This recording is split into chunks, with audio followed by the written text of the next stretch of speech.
you have been following our satellite around the country all season, and today it is falling on the hallowed turf of Twickenham. That's right, we're at HQ for a BUCS Rugby Bonanza. It is finals day, and we are bringing you the women's with a live kickoff at 12:30, and the men's coming to you at 3, and the women's game is imminent. Okay, well, welcome everybody. As you can see, we're here at HQ. The women have just warmed up and they're getting their last headbanging done in the changing rooms. I've got some special guests here. Katie Simon, a representative from Exeter, and Clodagh Cronin from Team Durham, and two very excited people to be here, it's safe to say. Yes, very excited but a bit nervous for Exeter. A little bit nervous, Exeter, right? We're going to come to Durham in a second, but Katie, yes. You were here with Exeter last year. Yes. You are the reigning champions. You're undefeated this season. Yes. There's a bit of pressure on you. A little bit of pressure, but I think the girls are just seeing it as a really exciting opportunity. We know how strong the Durham side is. They're also undefeated in their league, so we're not underestimating them at all. It's a big day for us today. Well, yes, both sides undefeated, including Durham. It's really been a marquee season for you girls. I know you got defeated in the semis last year to Exeter, but there seems to be a real momentum to your team, like a real spirit amongst your club that you can go all the way. Yeah, I think we've had that from the start of the season. That's what we went into the season thinking we want to get to Twickenham, and this is the first year we've ever won our league undefeated as well. So we're just more than excited to be here and ready to play Exeter today.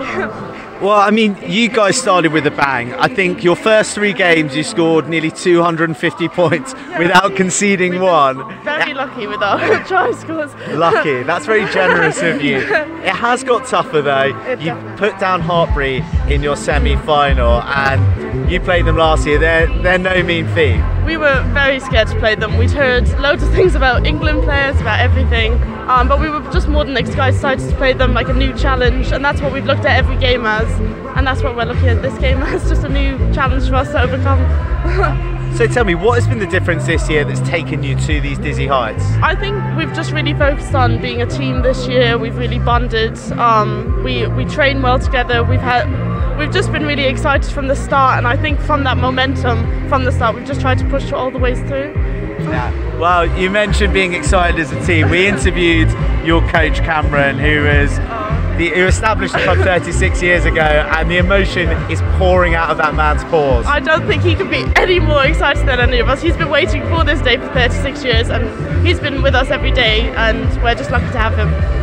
So doing it for the coach now. Enough of Durham. They are going to bring the noise today. But Katie, Exeter, you've got a lot of returning faces. Yes. I think 15 yes. that were in the final last year.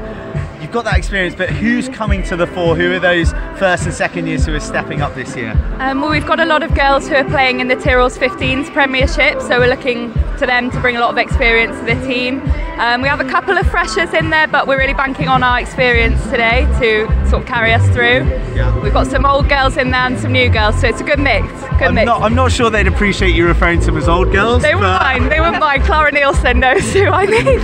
Clara Nielsen, a hat-trick last year in the final, right? So, one last remark and maybe a bit of advice to Team Durham. How do you harness the energy of a final like this? Big day at Twickenham, the music's pumping, the crowd's beginning to build. How do you harness that positively?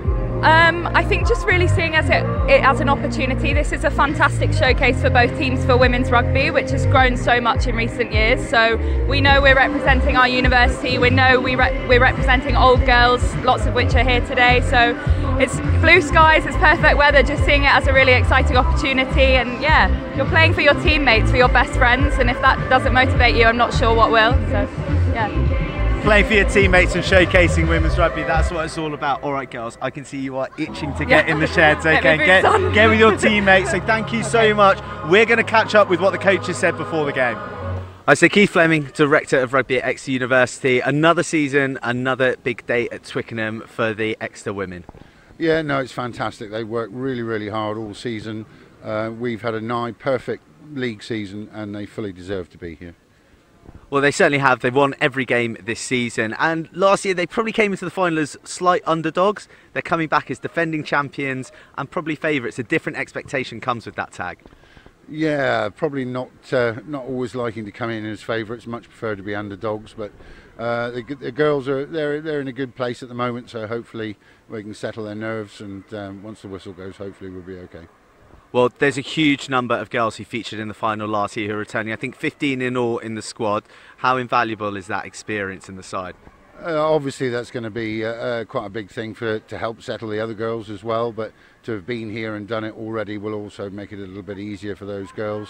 But you know, all credit must go to Jo Yap though. She's done an absolutely fantastic job with these girls, and you know, it's just reward for her as well. Yeah, fantastic coach Jo Yap, and Tony working with you as well. But the opposition today, Durham, you beat them in the semis last year, but you haven't faced them at all this year. There's an element there, an unknown quantity coming out of the Northern Conference. Oh, absolutely, but you've got to give Durham a lot of respect. We know that they're a really good side. We've both got mirror results. They've gone through their league season unscathed as well.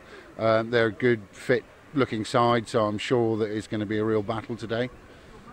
And then the final thing on Exeter as a whole, the men's team, they won the league, BUCS Super Rugby, and then the women are back here in the final defending their crown. It's a real reflection of what Rude Health Exeter Rugby is in at the moment, isn't it?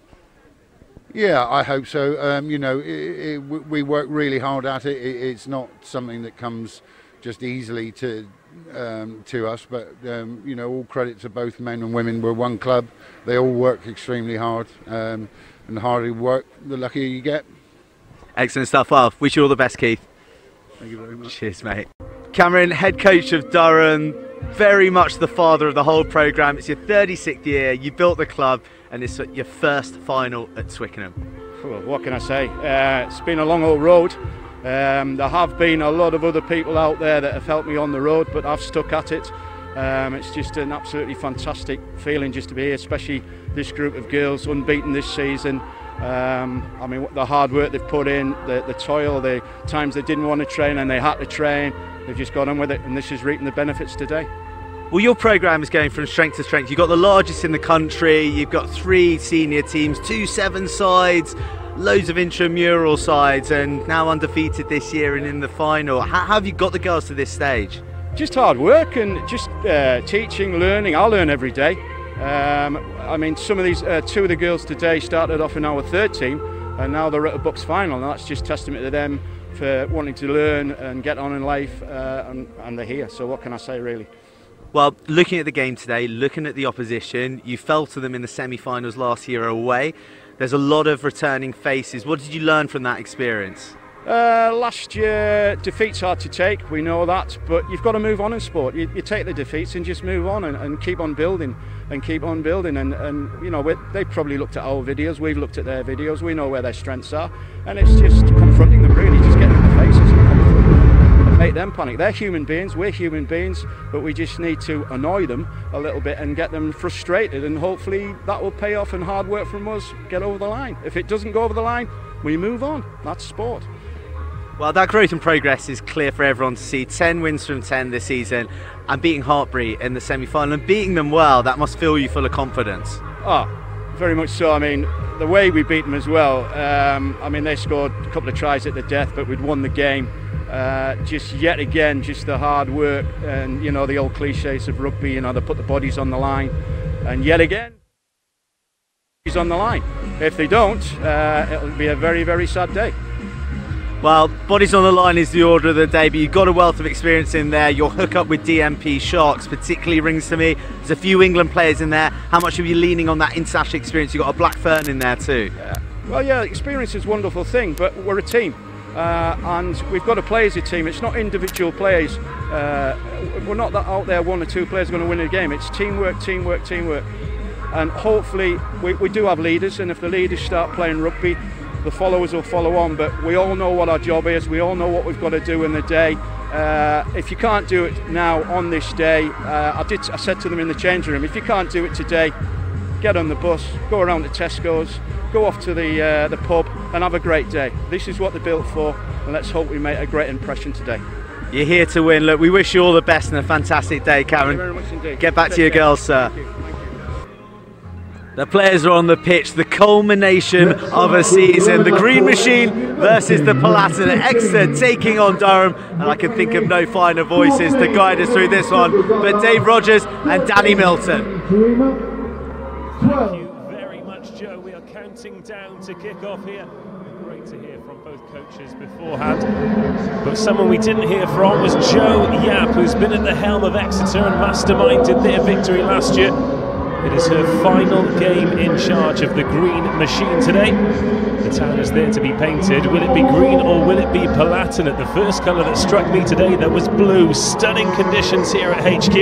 Let's have a look at the teams who will kick things off on this celebration of student rugby. Jessica Thomas, Jasmine Jeffries and Janine Stevenson in the front row for Exeter. Jenna Claridge and Holly Cunningham in the engine room. Poppy Leach, Clara Nielsen and Sian Jeffries in the back row.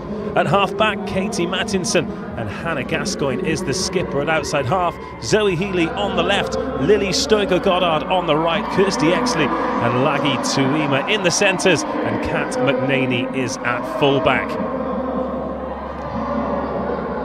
Durham, a club for 36 years, making their first appearance at Twickenham. Line-up with Esther Pinter, Natalie Kidd and Sarah Ward at 1, 2 and 3, Roshini Turner and Trudy Cowan at 4 and 5, Lydia Crossman on the blind side, Tanya Forachon on the open side and Heather Kerr at 8, Caitlin Sedgeworth at 9, Erin Kelly 10, Lydia Otolakovsky at 11, Beth Blacklock and Corinne Grant, the formidable centre partnership. Annabelle Lee is the right winger and Sophie Shams is at full back.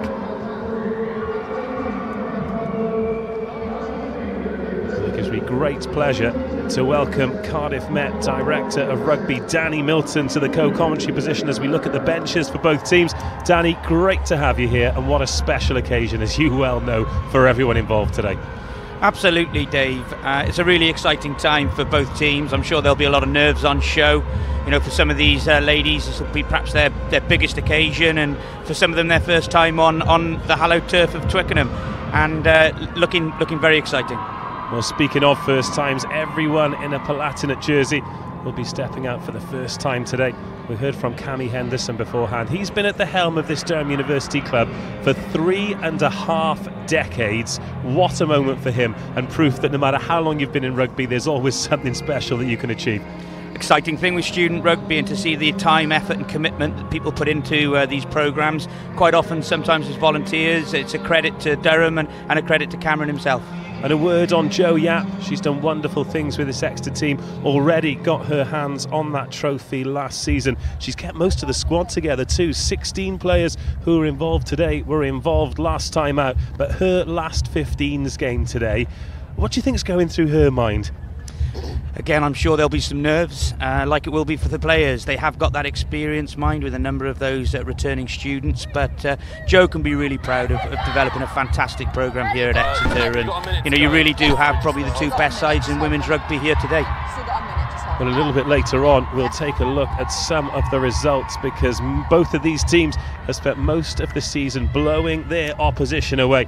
That's Beth Blacklock, the captain. She's played 10 Premiership games this season, and it's been a huge contributing factor to getting them here at Twickenham. So Durham in the Palatinate jerseys and black shorts, Exeter in the green and white hoops. The town is there to be painted. Will it be green or will it be Palatinate? And underway we go. Exeter, of course, the defending champions. Jenna Claridge, the vice-captain, with the first carry of the match. And they play in a style that we've become familiar with any team associated with Exeter. Very patient, very pragmatic, and even when they were 2 scores behind in the final against Hartbury last year, they still stuck to their phases and managed to come away with the victory. And having that experience, as we say, Danny, 16 of the 23 were here this time last year. That has to come in and give them a hand. Absolutely, Dave. I think, you know, while Durham have had some fantastic results this year, unbeaten, and some really good performances, they'll be really excited today, and to see Exeter with that experience, it'll be a real challenge for this Durham outfit. Durham with their first carry. Has that gone forward? Yes, says the referee. So we're going to get an early look at the set piece. Got a big shot in there, and the crowd that have gathered on the far side, you can hear the groan As that collision went in, it was Lydia Crossman who put it in.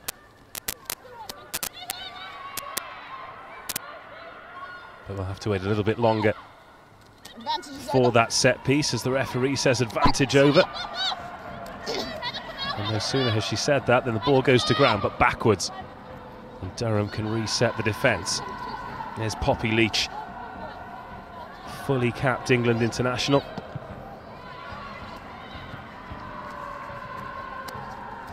Oh, that's gone forward now. Has it gone forward first or into touch?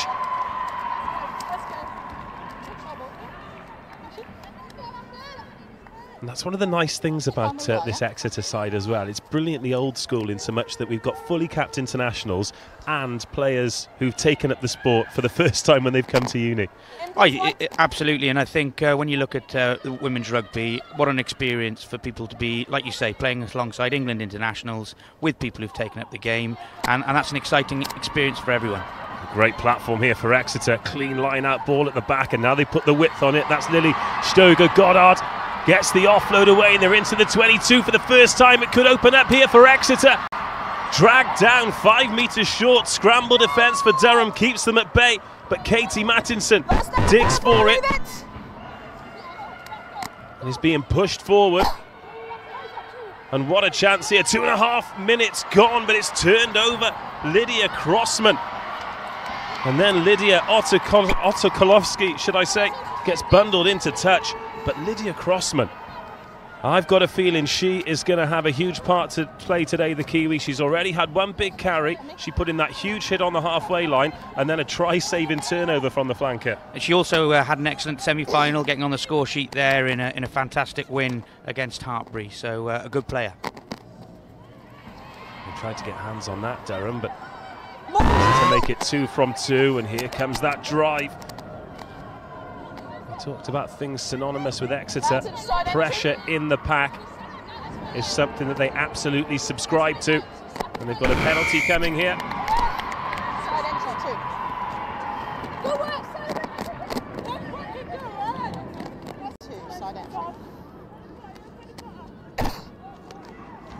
Langi Tuima actually started the final at full-back last year. Bristol Ladies, another fully capped England international.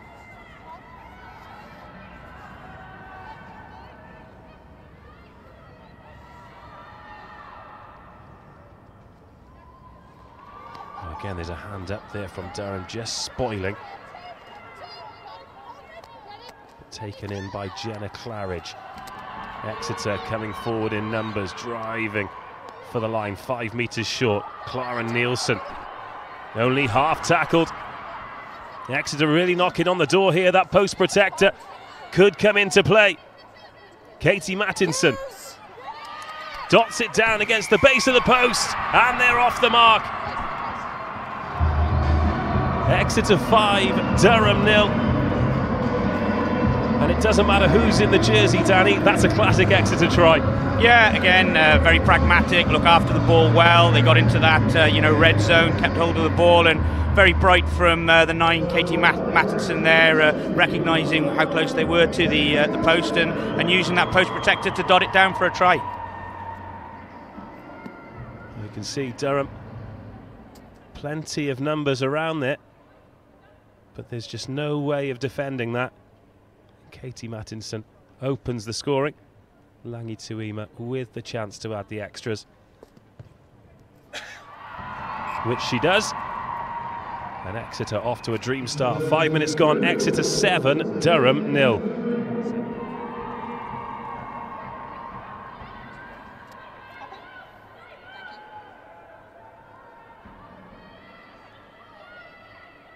Just hold those. Oh, just have to change mics, that's all. Okay, when you're ready. And we are back underway, deeper with the kick-off this time. Nielsen. It's brought to ground by Trudy Cowan.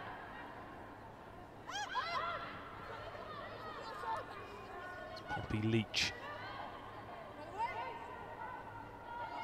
Both back rows busy with carries early in this one.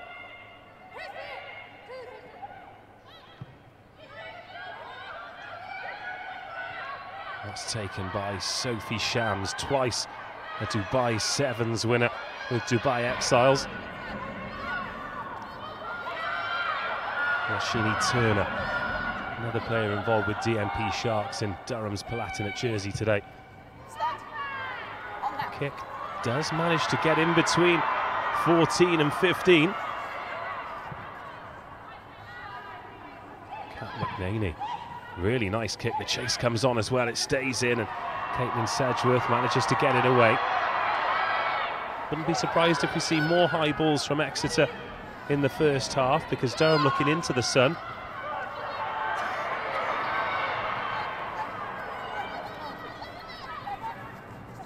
Sarah Ward, one of the players who's come up through the squad, started in the third team. Penalty to Durham, and a good response since conceding that opening score.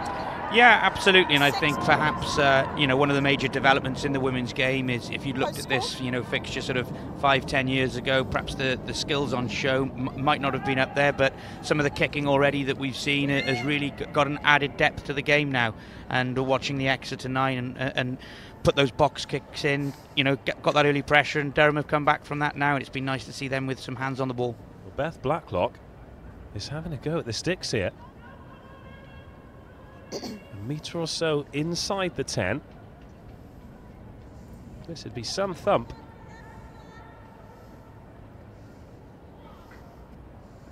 She's right in front of the sticks. Really important to get off the mark in games like this. Keep the scoreboard ticking over. And Beth Blacklock looking to open Durham's account in this BUCS final. Drifts to the left of the sticks. It had the legs. But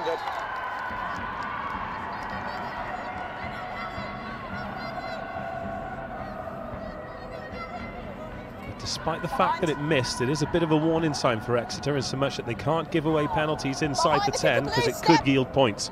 Absolutely, it was a great strike and just went to the left-hand side, but it's certainly shown Exeter that they can't afford to be giving away as many penalties as they like.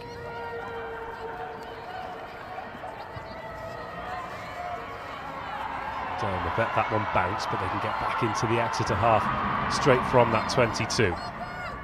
9 minutes gone. It's Durham's longest spell of possession, really.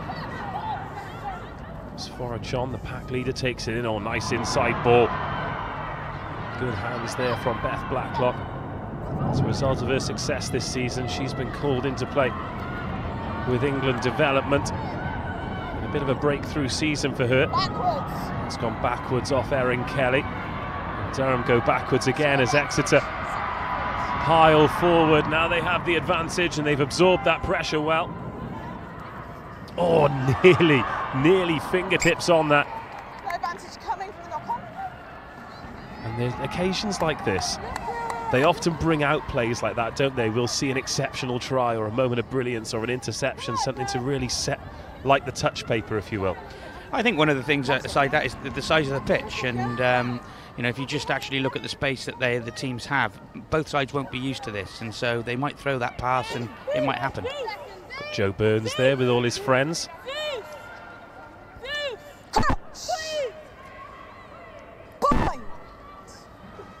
And Exeter with the scrum in between the halfway and the 10. Everyone lined up on the right hand side, nobody on the blind side. Reset. Just go straight out. Reset. Hold your weight coming. Hold my weight.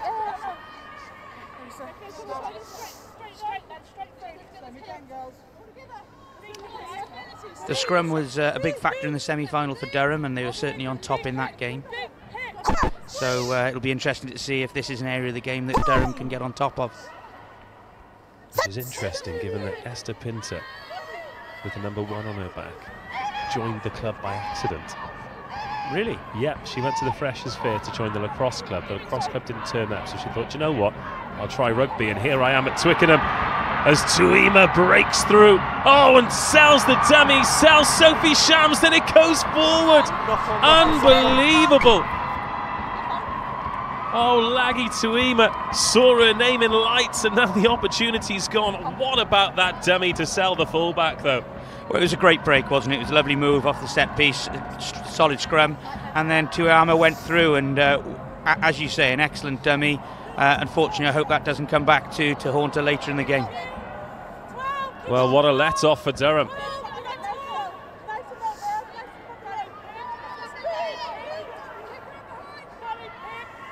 She was one of the names on the team sheet, Tuima.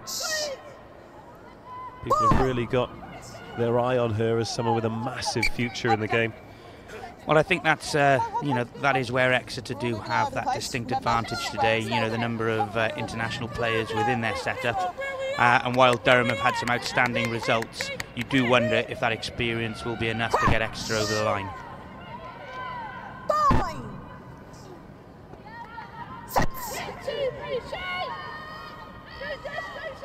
In it comes from Sedgworth. Heather Kerr.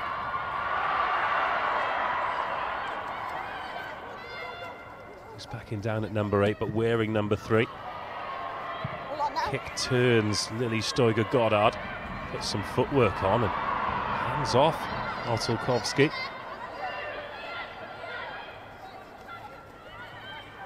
It's Poppy Leach.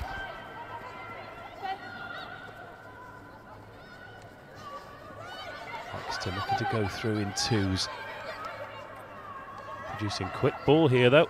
Oh, and again that one's so nearly picked off, but it could open up now on the left-hand side. Excellent cover tackle from Corinne Grant. Not on the ball.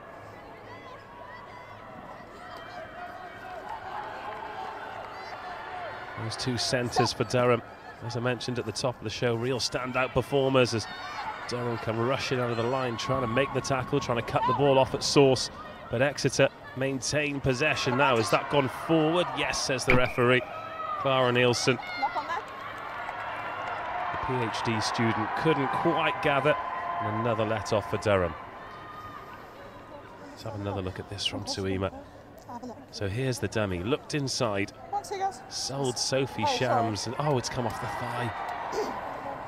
Yeah, very unfortunate there, because it was a fantastic break, and like I said, it was a well-run move from Exeter and a disappointing finish. Here's the cover tackle from Corinne Grant. Zoe Healy, former footballer, started playing rugby in her first year. She's one of the new members to the squad. Now a bit of space to the left-hand side of Exeter's defence. The chase comes on and Kat McNaney does well. It's gone backwards, so Healy can take it to ground as we approach 15 minutes. This BUCS women's final. Just the one score from the scrum half, Katie Matinson. Incidentally, this is her 4th Twickenham final. She lost 2 with Northumbria and 1 with Exeter last year. So she's looking for a 50% record. Well, how many years can you have at university, Dave? That would be the question I'd start to ask. To be honest, Danny, you don't want to talk to me about that, mate. That's a story for after the second game today.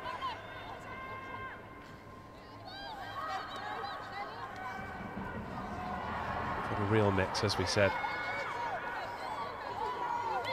Some PhD students in the Exeter team, some freshers. 10 years between the youngest and the oldest now. Has that gone backwards? Yes, says the referee. So Durham can counter. Oh, and that's a lovely turn of pace through the gap. Sophie Shams into the 22, sells the final defender, goes for the line and scores. Well, what did we say about these occasions producing moments of magic? That is a special try from Sophie Shams. What a finish. You have to say that.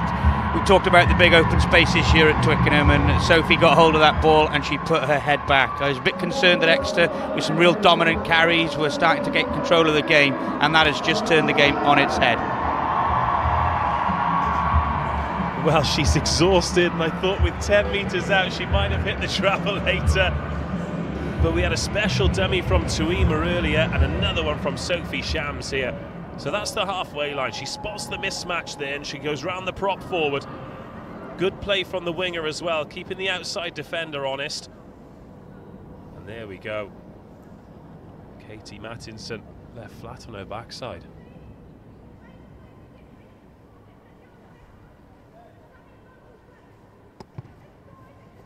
Beautiful strike. We could have done with her on many occasions this year, Dave. It's a great conversion there from Beth. Let's have another look at this, Danny. Like you say, the way she spotted the prop forward in the line, went round the outside, and it's at that point she puts the afterburners on. And you would be disappointed as the Exeter 9. You'd like to think she'd have got a hand on her, but full credit to Sophie Shams there. A great, great finish. Game on. Exeter 7, Durham 7.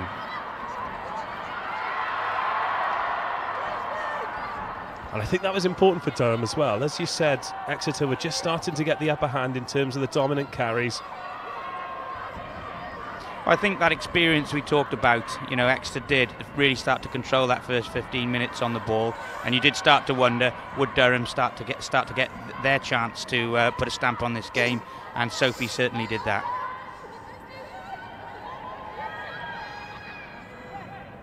17 minutes gone. Tanya Forage in at scrum half. Tilly Kidd picks and goes, and Kirsty Exley makes the tackle. Can't get over the conditions. What a stunning day for rugby. Yeah, you know, and last year we were at the same Twickenham final. Certainly, these BUCS rugby final days certainly seem to have a history of some sunny occasions. And both of these teams thriving in the conditions too. Plenty of carries. Oh, it's Poppy Leach just about gets scragged back, but it's fast ball again. It's Katie Mattinson, scorer of the opening try, stepped for the equaliser.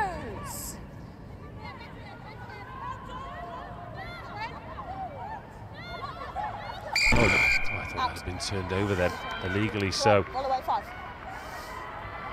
Well, Exeter's kicking game now, you know, you've seen the 9 putting those box kicks in for Exeter. They'll certainly be a little bit more wary now, having seen the quality of the counter-attack, and that's certainly going to put a different perspective on the game, and Exeter now are going to have to come out and show that they can play a little bit as well. Well, it keeps you honest, doesn't it? Yeah, definitely. And you know what you can't necessarily see on the screen there is when you look out onto the pitch, sometimes Exeter, when they're getting into position for those box kicks, they are looking quite narrow. And you know, when that kick went up and Sophie was able to isolate that prop forward, that's an example of what can happen if you don't get your kick chase right. And that's been turned over, so that's the first unsuccessful line out of the final for Exeter. But Durham have threatened to do that. They've thrown someone up to contest every time, but that's the first time it's stuck. And Tilly Kidd picks and goes.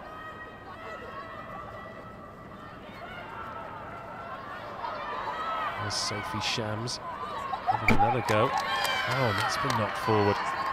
Little mistakes in key areas.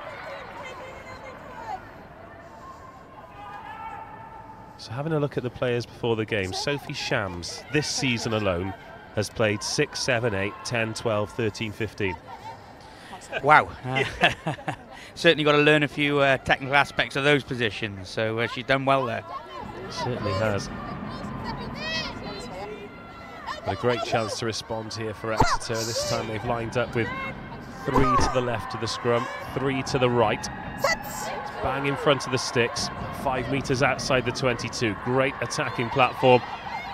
And they have got numbers here as the flankers fly out to make the tackles, and it's well made by Heather Kerr. And they've turned the ball over too. Is that a high tackle? No, says the referee. 20 minutes gone. And that's a few handy turnovers that Durham have managed to force when Exeter have been in a good position. Well, it's kept them in the game, and you know, I think the quality of the back row, getting their heads over the ball and really competing at that ruck area is giving them a little bit of a foothold and allowing them to compete now 7-all after 20 minutes. Was it taken back or no? Well, I think that was taken back into the 22. But the officials disagree. Was it taken back in? Exeter are asking the question. Taken back in, thank you. And now we are walked back, so that's a mistake. 2 in quick succession. You got the mark, Sam? Just on you, mate, just yeah, on you. Thank you. First the knock on just outside the 22, then kicking the ball out on the full.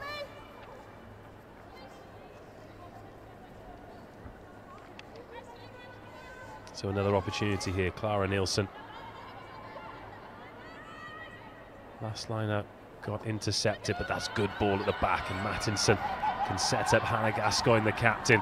Now they can put some width on it. Tuima looks inside, then out.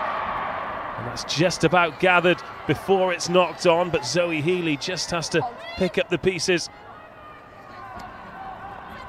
But Durham can reset. That key pass just didn't go to hand. So they're going to have to wait longer. Gascoigne. There's Holly Cunningham, a finalist last year. Captain England under-20s against the Army earlier this season. Poppy Leach. To attack up that blind side. We spoke about them being narrow, Danny. The widest player is currently in line with the posts in attack. As long as they look after the ball and they keep these dominant carries going, and you see another one there, if they can keep that going now in the red zone, we know what Exeter like, we know how patient they can be. They have got the skills, and hopefully that opportunity will come. Advantage. They've got an advantage coming, so Gascoigne can put some width on it. Tuima finds Nielsen. Lydia Otelkowski made a key tackle there, but they will go back for the penalty. Now, sticks or corner? I think at this stage, if they've got a goal kicker who can slot this one over, and I think Tuiyama took the first one with a good strike, I think cup finals, you've probably got to take the 3 points here. Well, she gestures to the posts. Post called. And the captain agrees. Interestingly there, Exeter, looked after the ball very well, and when they had that opportunity to spread the ball wide, their depth in attack, probably they just need to take an extra yard to give themselves that opportunity to get outside the Durham defence. And particularly out wide, Durham really flying up and making those final passes difficult too.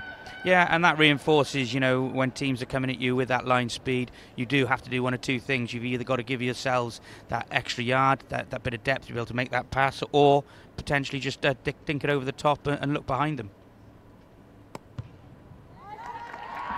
The flags go up and Exeter retake the lead. Lady Tuima takes her personal total up to 5, and this BUCS rugby final is Exeter 10, Durham 7. I know something that happens in the men's games, I think the nerves of the day, the occasion, we're starting to see the game settle down now.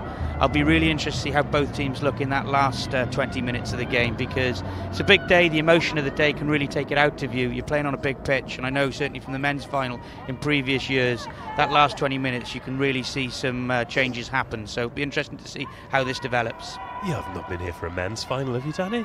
Yeah, 6 and not managed to win one, so thanks for bringing it up, Dave. Is that true? Goodness me. Were you ever here as a player in a final? No. Okay. It's all right, me either. See that box kick again. Heather Kerr finds the try scorer, Sophie Shams.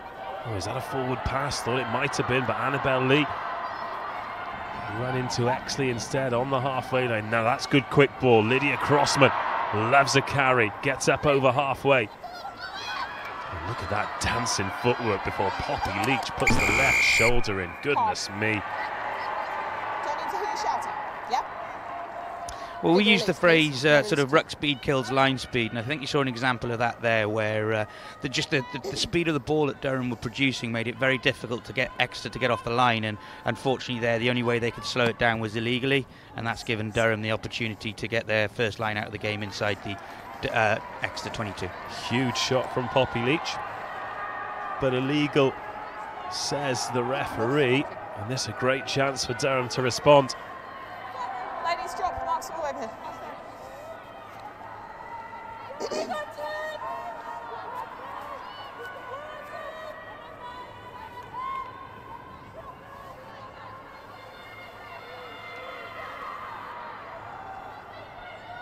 A good line-out ball as well, Roshni Turner. Oh, but they've got hands on it. Poppy Leach has turned that one over. What a play from her after giving away the penalty as well. Lost now. Suima. A strong carry. But now Exeter are kicking option down, so they'll go through a couple more phases before putting boots a ball. Suima jogs back into position. Katie Matinson, interestingly, puts the box kick in with no blockers in place. But that's a good clearance from her.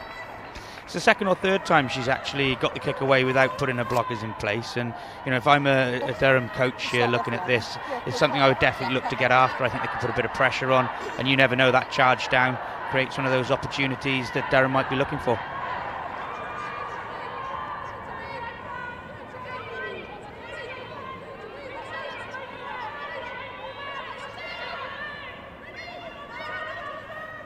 In it comes from Tilly Kidd. Good ball again.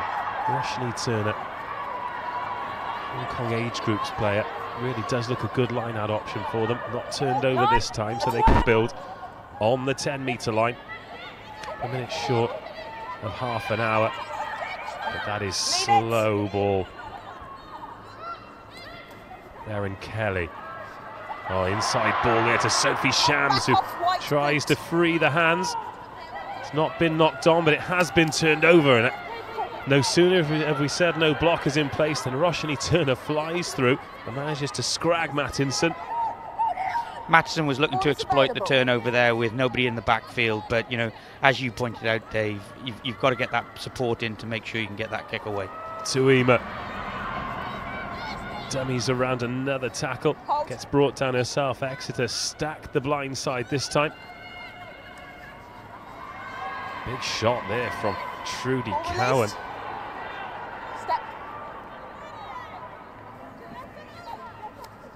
Well, it was an orthodox tackle technique, but she did judo for 14 years, so I'll expect a few more of those before this final's over.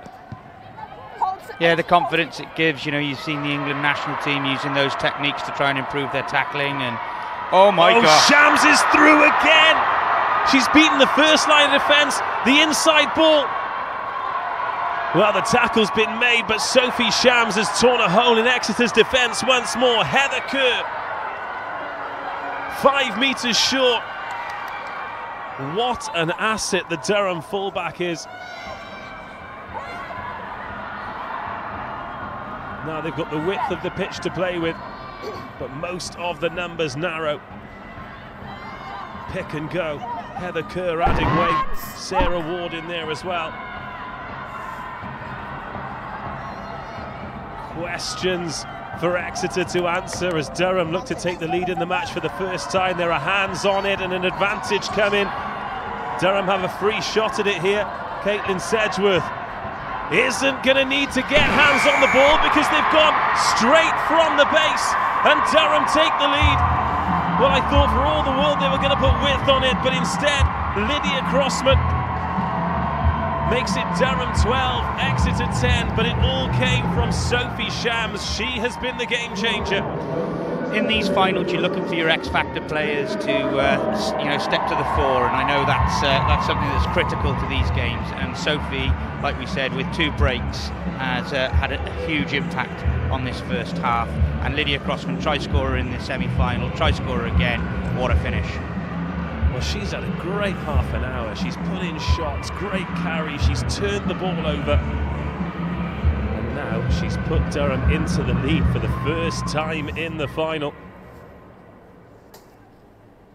We talked about experience, we talked about nerves, and you know, who would start the game the better, and I think you're starting to see Exeter now starting to show a little bit of nerves themselves, and it'll be interesting to see how they respond. Another great strike. She's drawn that in beautifully. What a cultured right boot. Well, we mentioned it earlier, you know, that is a fantastic kick. You know, there's no other way of looking at it. To be putting the ball down 5-10 metres inside the touchline and getting that over every time, it's great. That's a great finish from Lydia Crossman, you know. She threw a little dummy to the right, which sold Jasmine Jeffries, the Exeter hooker, so she's rushed out looking for the pass.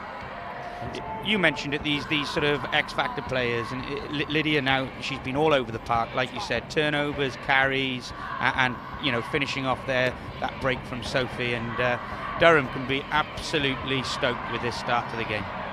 Certainly can, and Heather Kerr, another strong carry. And with that, the ball goes out into touch. That's cup final rugby for you. It certainly is, and these critical instances and these critical errors can turn momentum. Well, here's the Sophie Shams break that it all came from. It's another mismatch. She spots where the weaknesses in the defensive line are, and that is just exactly what you want from your 15, isn't it? Yeah, we talked about Exeter's kicking game, and while you know, they have a couple of really good kickers in the side, in terms of their kick chase now, a couple of times they've either caught narrow or they've been caught with mismatches, and Sophie, rightly as you say, has spotted these and exploited them to great effect. And Exeter chasing the game for the first time. That hit the deck, but backwards. And they need a good few minutes now until half-time. Because there's no doubt they have been rocked. Advantage, offside, 5. Again, good line speed from Durham, just forcing Exeter into shifting the ball when they don't want to. Got a feeling there might be a penalty advantage here. I heard the referee there say, like that, although that line speed was quick, I think we've got a penalty advantage. Poppy Leach waits. The battle between the two sixes. Really, really interesting. And I feel as though there's plenty of life left in it yet as Lily Stoiger-Goddard gets tackled on the right wing. Gascoigne to Poppy Leach.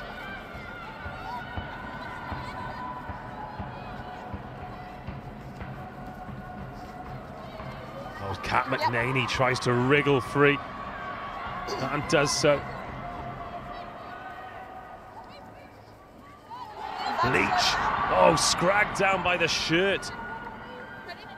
Just as she threatened to cut loose into the 22. There's Jessica Thomas. Bumps off Sarah Ward. Lost out 4, leave it! Leave it on. No advantage.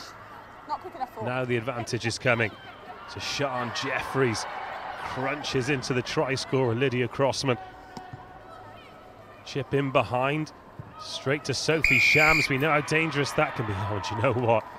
It was a shot to nothing, and it's just as well because Shams stepped inside the first defender and she was away again. I thought we had another 80-metre on our hands there, and looking at Exeter at the moment, I really feel that Katie Mattinson at 9 needs to just speed the tempo up. You were right earlier when Dave, you mentioned the line speed that the Durham side are bringing, and that's shutting down the Exeter attack. They are making some good carries, and like we said earlier, that sort of that ruck speed can really put a dent in that line speed, and I think that's what Katie needs to do, is just speed the tempo of the game up to put Durham under a little bit more pressure. Interesting with Sophie Shams Player down, physio is on. that she actually went to the Touch World Cup last year. Now I know that you've got a coach at Cardiff Met who does a lot with touch rugby, and I went to the European Championships, certainly not as a player last summer, but as a commentator.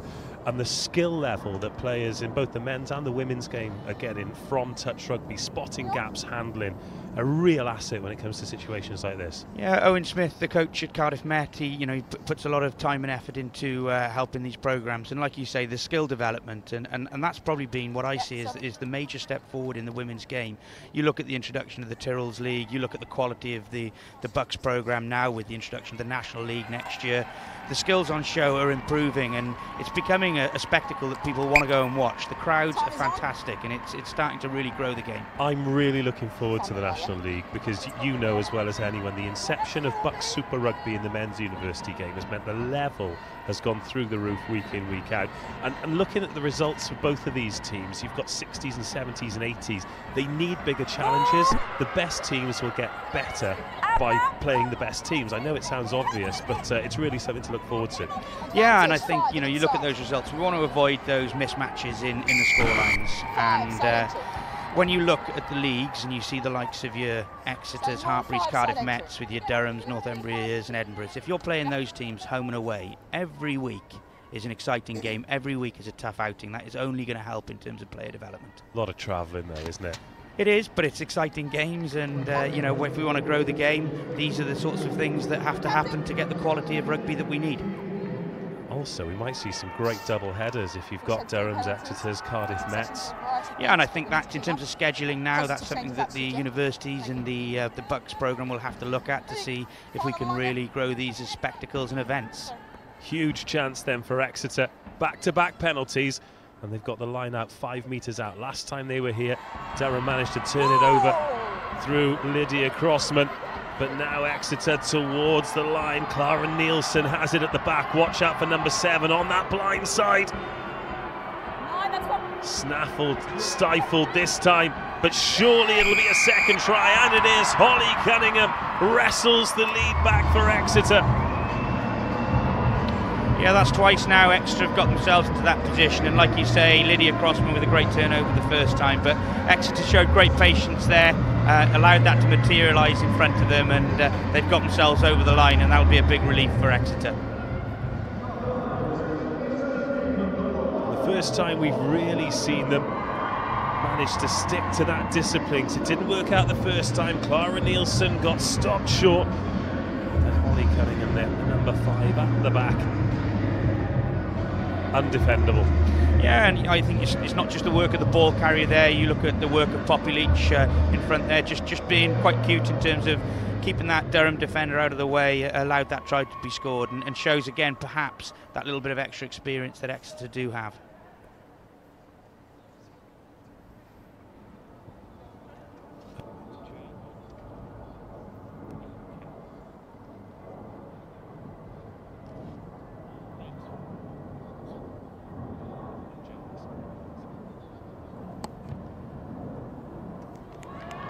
Unsuccessful conversion, so this one on a knife edge. Exeter 15, Durham 14. Both teams have missed a kick, but Durham's was a penalty and Exeter's a conversion. Just received news there from one of the assistant referees that we have 2.5 minutes of what has been a highly entertaining first half. Exactly what you want from a cup final. Both sides in very different ways have shown how they're going to get into this game and perhaps how they're going to win the game. And what we've got on our hands is a second half now that's going to hopefully have some more real big moments that are going to excite the crowd. And those of you watching at home as well, a very warm welcome from wherever you're watching around the world. Do let us know. Get onto the BUCS Super Rugby social media, and we'll keep an eye on it as Zoe Healy goes up the left wing. Oh, excellent cover tackle there from Sophie Shams. Gets in low, cuts the ball down, but Exeter back on the front foot. Can they get another score to give them a little bit of breathing space before the half is out? Well, not this time. It's been turned over again. Now Shams on the ball. We know how much she enjoys this, puts boots the ball that time. Was she blocked? Oh, she's managed to dive on it. What a play that is from the fullback. There's nobody at home next to the Exeter fullback. If you're looking at standout performers of the first half, I don't think you've got to look much further than Sophie.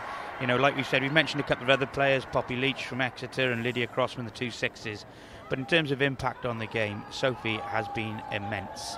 Well, she got blocked off there because she obviously wanted to get on the grubber kick. As we're taking a look at the Exeter try again. Interesting, you highlighted Poppy Leach. Just a little bit of smart block in there, just to open the door for Holly Cunningham. And I think traditional of all the Exeter sides, you know, when they get into those areas, very rarely do they not come away with points. More, maybe what? It's Clara Nielsen with the ball at the back as Exeter look to march forward again. Breaks up though. 9 going sideways, that's 1.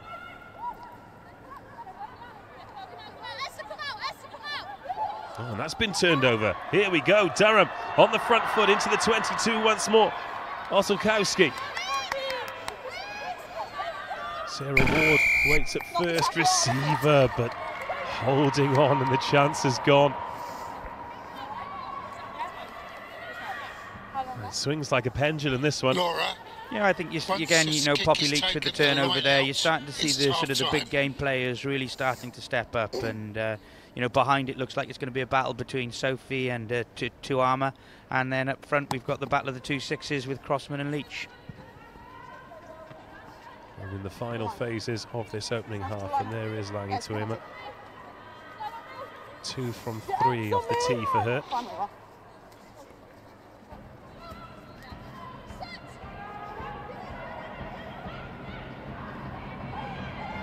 Since having that line out turned over, Exeter has been a lot smarter with it.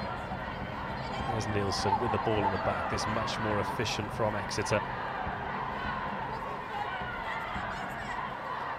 Durham just sending players back in anticipation of the box kick that's come a few times from the boot of Katie Mattinson. And Exeter still march forward. It's crude work, but it's good work. That's 12 or 15 metres they've made from this drive. And now they're up over halfway. Our clock's gone red, but it's just an approximation. And has that been knocked over? Yes, it has. Knocked on, should I say. And that takes us to half-time. Exeter 15, Durham 14 here at a sun-drenched Twickenham. 2 tries apiece. 1 conversion missed for Exeter, 1 penalty missed for Durham. Danny Milton, your thoughts on the opening 40 minutes? Well, I had this down for while I thought we had the 2 best teams here, unbeaten records. I really did think the experience of the Exeter side, having been here before with a number of internationals, littered with internationals through the team, would be too strong for Durham. And I have to say, what Durham have produced with a couple of outstanding individual performances have not only kept themselves in it, they'll be going at half-time now thinking, how can we win this game? And it's always interesting with teams who spend so much of the season blowing their opposition away. How are they going to respond when they come up against a real challenge? And I think the way that both of these teams has responded has been a huge credit to the programmes. Yeah, and if you look at it, like we mentioned earlier, this introduction of this National League with some of the best sides, including ourselves, Cardiff Met, who've probably been one of the 2 teams to give Exeter a tough game. But if you're not playing week in, week out under these sort of unrelenting pressure that you get in these finals games, sometimes that can be your undoing. Now, perhaps when I said I thought Exeter were going to be strong today, we should have looked a little bit closer at that semi-final result, because to put 30 points on a Hartpury side, who again linked with the Tyrrell's programme as well, that was probably a little bit of an eye-opener, and perhaps we should have paid a bit more respect to that result early on. It is a shock at any level of rugby, from college right up to championship, to not see Hartpury in a final. Whether it's men's or women's, they're a rugby factory. There are the recent results, as you say there. Hartpury, they beat them 34-12. Bristol as well, 29-0. And something's just clicked with them this season, Durham. Yeah, I think, you look across the season and you see the results they've had, where they've been putting, 40 points on Northumbria. They've been putting big results against Newcastle, time in, time out. And, I look across all of those, but again, I come back to the one that really sticks out, the one that really knows that they're going to be title contenders today, is that semi-final result. We know what Hartpury are like, we know what they bring across their programmes, and for you to put 30 points on a Hartpury side in any competition means that you're going to be in the mix, and that's certainly what they've produced in the first half. As for Exeter, of course, the defending champions, last year's final win against Hartpury was one of the best matches of any age group, of any gender I've ever seen. It was incredible drama, and they kicked the penalty in extra time.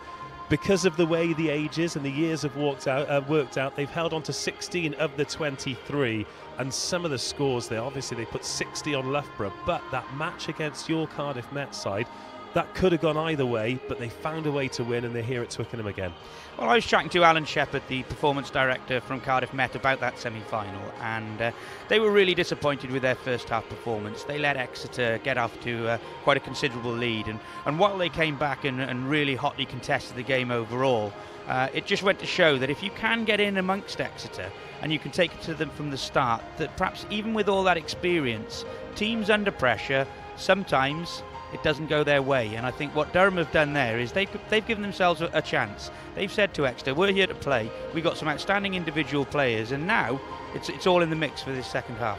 Certainly is. Well, 4 tries shared 2 apiece in the opening 40 minutes. Let's take a look at them.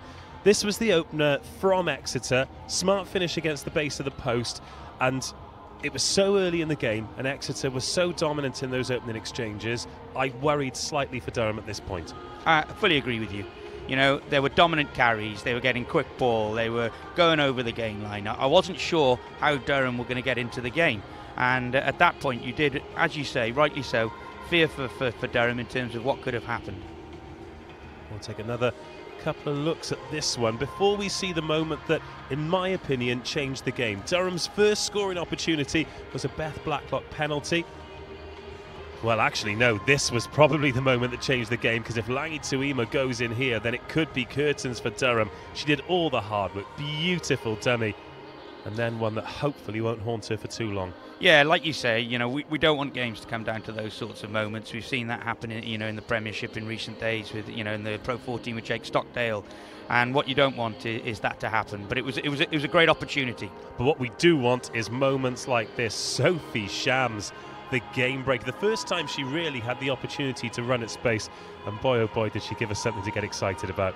Yeah, and I think it comes back down to this approach that Exeter have taken, this pragmatic approach. They've looked at their kicking game, and what they've certainly done now is that Sophie's asked Exeter a question: are you going to keep kicking the ball to me? Because if you do, that's what's in store. And that was a phenomenal finish.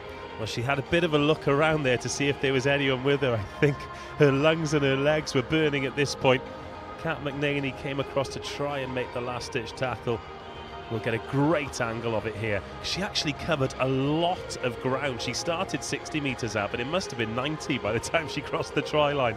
Yeah, and I think this big wide pitch, and you can look at your kicking game, you can work on your kicking strategies, but all of a sudden the spaces in between defenders here are just much bigger than they are when you're playing week in, week out.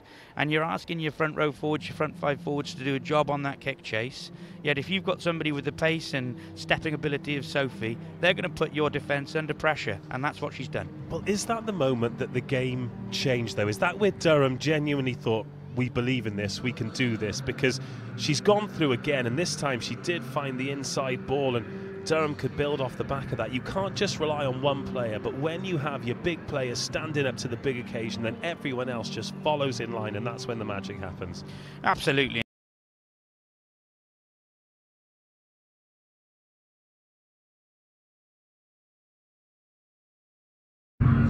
Your big game players to step up, and that is certainly what has happened today with Lydia Crossman there getting over the line. It just goes to show in these big games, your big game players can really, really change the momentum of games. Something we don't talk about as well is a lot of these players will never get to play at a ground like this again. You could go on to have an incredibly successful club career. You could play Tyrrell's Premier 15s for 10 years and not have another occasion like this. Lydia Crossman, Sophie Shams, Katie Matinson, they've all got tries at Twickenham today. That's pretty special, isn't it? Yeah, absolutely. I think what we've got to say now with the increased quality in the women's game, you've got internationals on show, you've got people who are right at the top end of the game, and the quality of the rugby on show here today is a testament to what's happening with the women's game. Well, this was Holly Cunningham. After Exeter had a nibble at it there through Clara Nielsen, then Cunningham managed to get over, but as you alluded to, the moment the try was scored, it's Cunningham whose name is on the score sheet, but that's one for the whole forward pack. Yeah, and again, we talked about Exeter and their approach, and this is something that they're perennially very strong at, and the way that they keep hold of the ball, the way that they look after the ball, and the way the forwards work together is a testament to that finish. Well, half-time it is. Exeter 15, Durham 14. This, of course, is a very special day in BUCS Rugby. We've got the women's and men's finals here, but over the Welsh border, there was a huge match, the relegation promotion playoff between Swansea and Nottingham Trent. Swansea looking to come up, Nottingham Trent looking to stay up, and Danny Milton, you've got the result. I do, and it's another one for the Welshies, and we've got ourselves over the line, and that'll be the third Welsh university now in BUCS Super Rugby, with Swansea winning today in a tightly contested game, 32-28. Well, that is huge credit to them, because I watched Swansea University against Cardiff Met seconds earlier in the year, and I know Cardiff Met have got a strong programme, but Swansea really had to work hard to win that day. We've seen the best and the worst of Nottingham Trent this year, but on their day they're a very tough side to beat, so that is huge credit to everyone at Swansea. Yeah, you know, Nottingham Trent with their links to Nottingham Rugby Club and the way that runs, they're a good outfit. And we know that with the games that we've had against them. But like you say, Hugh Gustafson and Suan Lillicrap, the number 8 for Wales, are running a great programme down in Swansea. And I know that they were really, really excited about this game. And with the way the team had grown over the course of the year and the results they'd had in recent weeks, they really fancied their chances. And, it's going to be great to have them now and another Welsh derby to look forward to. And less travelling for your Cardiff Met boys. Yeah, and we won't mind that either. Well, let's get back to the action here, because we have got a stunning 40 minutes, maybe more, of rugby still to go. Exeter University, 1 point to the good. And a final 40 minutes for Joe Yapp at the helm of this brilliant team. And Danny, this one, I'm not going to ask you for any kind of prediction. Impossible to call, but I think this could really go to the wire. Yeah, and we mentioned it earlier, that the finals are big days, the emotion of the day, the size of the field. I'm really interested to see what this last 20 minutes of the game has. I'm sure we'll see a cagey opening 20 now, but that last 20 promises to be really special. Tuima gets us back underway. Good chase on the kick that Durham allowed to bounce. And Lydia Crossman fumbling that one. And gathering it in. I think she's going to have a massive 40 minutes. And yeah, the big pitch, it's warm out there as well. It's sunny conditioning is going to come into play as Erin Kelly puts boot to ball, and she's gifted that back to Exeter. I think the team's got to be really careful with their kicking games in this half. And, I'm looking at Exeter, their approach. And yes, while they might be a pragmatic side, they've got some good players. They've got some quick players out there. I'd like to see them keep hold of the ball, increase their ruck speed, and try and put this Durham team under a bit of pressure. Kirsty Exley there. Red-headed centre.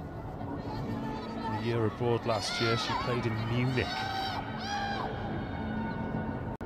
Why wouldn't you? Now, some space on the right-hand side here. Another good cover tackle. Has that been knocked forward? No. Good hands again.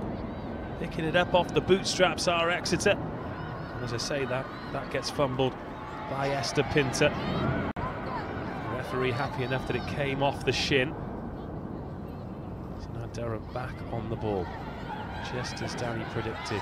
Cagey opening exchanges in this second half.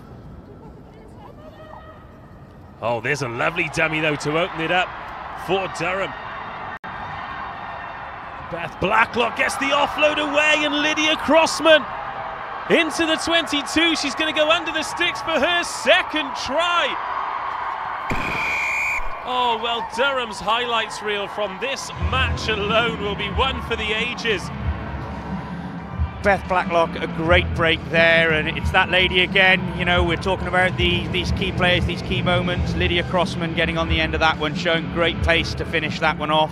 The conversion to come, it is game on, Dave. Oh boy, is it game on. Beth Blacklock has had an incredible season. Let's take a look at this here. She was one to watch. She had a bit of a quiet opening 40 minutes as Sophie Shams stole the show. But the awareness of the offload there. What brilliant hands. Lydia Crossman. The support line, like all good back rowers. 2 tries for her, 3 tries for Durham. The chance to go 6 points ahead, which they do. Chip through. Well, we'd seen Beth Blacklock with some fantastic kicks in the first half, and you can't ever underestimate the importance of keeping the scoreboard ticking with those extra 2 points. But that was the first time I'd seen her with the ball in the hand, and again, that mismatch there, spotted the prop, went on the outside, and not only is it a great offload, it's a great finish from Lydia Crossman. Now, we talked about improvements in the women's game, and that is certainly something that has got a great deal better. Awareness in the tackle, the offloading, the support lines. That was sensational. Yeah, you know, and we're going to come to a point where we stop talking about the improvements in the women's game, because they're going to be right up there. And we're seeing that in the Tyrrells League, we're seeing that here today. And that was a fantastic piece of skill in the tackle, takes the player on the outside, you know, rides the tackle well, pops the ball up, and again, Lydia over the line. That is glorious. Well, thankfully, neither of us is picking player of the match today, Danny. We're being told who it is by a committee, which works for me, because picking someone will be a nightmare. As Exeter back into the 22, Stoiger Goddard. They need a response now. The pendulum has swung in Durham's favour once more. Monster carry there. Clara Nielsen gets her head down and leaves a Durham defender flat on her back. There's Cunningham, scorer of the try just before half-time that put Exeter back into the lead. Gascoigne, the captain, waits. Has a little dart herself. Two defenders on the blind side for Durham, but instead Exeter go open. There's Poppy Leach. Always takes some tackling. Nielsen. Oh, ducks under. Lydia Crossman takes Exeter within 5. Great response here. Kiki Kemp, we're in 17, has come on as a second half replacement. No hands! Thank you, 18. Now time for that patient pragmatism from Exeter once more. It's yielded a score already in this match. Durham short of numbers on the left-hand side, but no Exeter players out there. There is acres of space, but instead Exeter trundle down the middle. They've already got one try against the base of the post. And Katie Mattinson opened the scoring early in the first half. Exeter 15, Durham 21, 5 minutes of this second half gone already. Durham protecting that post this time, but Exeter probing. Durham holding strong. Sarah Ward making the tackle. Just go through the phases. Can Exeter? Oh, and now they drive towards the line. They're close. The referee takes a look. Not this time. Durham players dragging themselves out of the contact zone. Tanya Forachon is out of the game. Another great tackle. The ball spilled loose, but backwards. Oh, great drama here at Twickenham, but Exeter knocking on the door. The try that'll bring them right back into contention. Committing numbers. Look how narrow they are. You could throw a blanket over every one of them. They think they've scored. Referee says held up, and I think that's a good decision. Oh, I'm not sure. I think, you know, I was looking at that. I thought at one stage that ball had gone down. Hand underneath it. They've gone with the hand underneath it. We need the TMO. We need the TMO.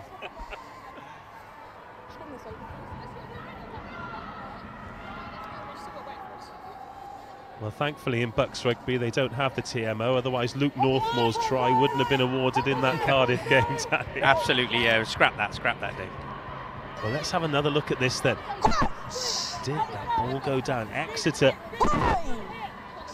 What I can say is the referee was in a better position than us, so, you know, if it is, it's well spotted to get that hand underneath. But huge credit to the camera operators doing a great job here at Twickenham, as they do every week in BUCS Rugby, as Exeter knock on the door once more. Gascoigne has a go herself. She'll be out of the next phase of attack, so they go short to Poppy Leach. Kiki Kemp waits. She's not got her hands on the ball yet, and she'll have to wait a little bit longer. Big moment in the game here, Dave. If Durham can get a turnover, or if Durham can come away without letting Exeter get over the line, we know how pragmatic they are. We know they get the scores. It'll be interesting to see what happens. Well, they think they've scored again.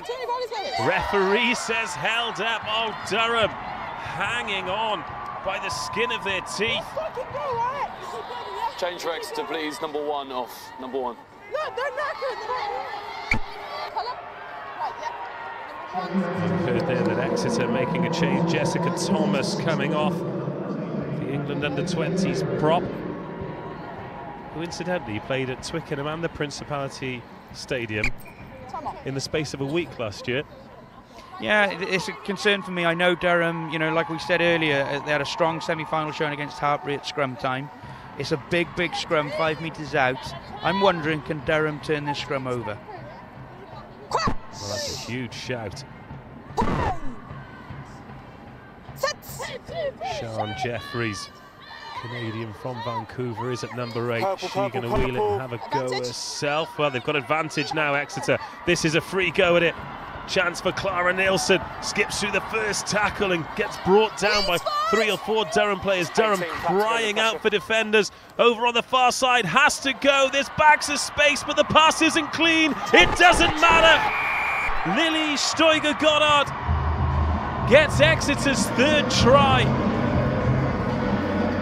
But what Durham have done is they've not let them score close in, which means with the conversion to come, that is going to be one hell of a kick to take that over from out wide. So Durham can still keep in the lead, and what they've got to do is they've got to get their big game players back on the ball, get some possession, and who knows what can happen next. Exeter were in the Durham 22 for what, 6 minutes then? I mean, yes, Durham did force them out wide. Great finish from Lily Stoiger-Goddard, by the way. But that kind of patience to be able to play error-free rugby in close proximity for 6 minutes. Yeah, and again, we've talked about it. We've talked about this Exeter programme. We've talked about the way that they do this across their men's and their women's programmes. How many times this year have you seen an Exeter side in the red zone, and whether it's 1 phase or 20 phases or as you said, 7 minutes, they come away with the points, and that is crucial.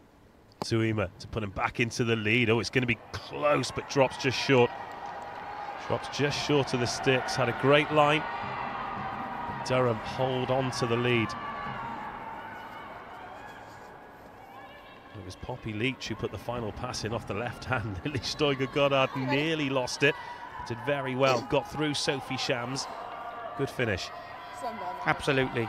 You know, exciting times in this. 30 minutes to go. And you know, we wanted a game, we wanted an occasion, and this first game is living up to all expectation. Certainly is. Durham trailed by 1 point going into half-time. They lead by 1 point with half an hour to go. Hold. And conditioning is going to come into this, isn't it? Yeah, it's a big part of rugby these days, whether that's, you know, at the top end of the game right through to all the university sides, and the work that these you know, ladies will have been doing is critical.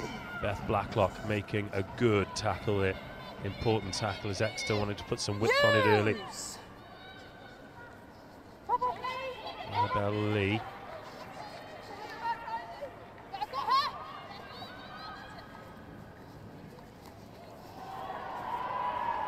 Oh, Shams manages to make the tackle. And she certainly have felt that collision. Gascoigne. Flat ball. Rashidi Turner. She's done very well in the engine room as Durham's number 4. Oh, another big shot coming in there. Hannah Gascoigne tasting that one.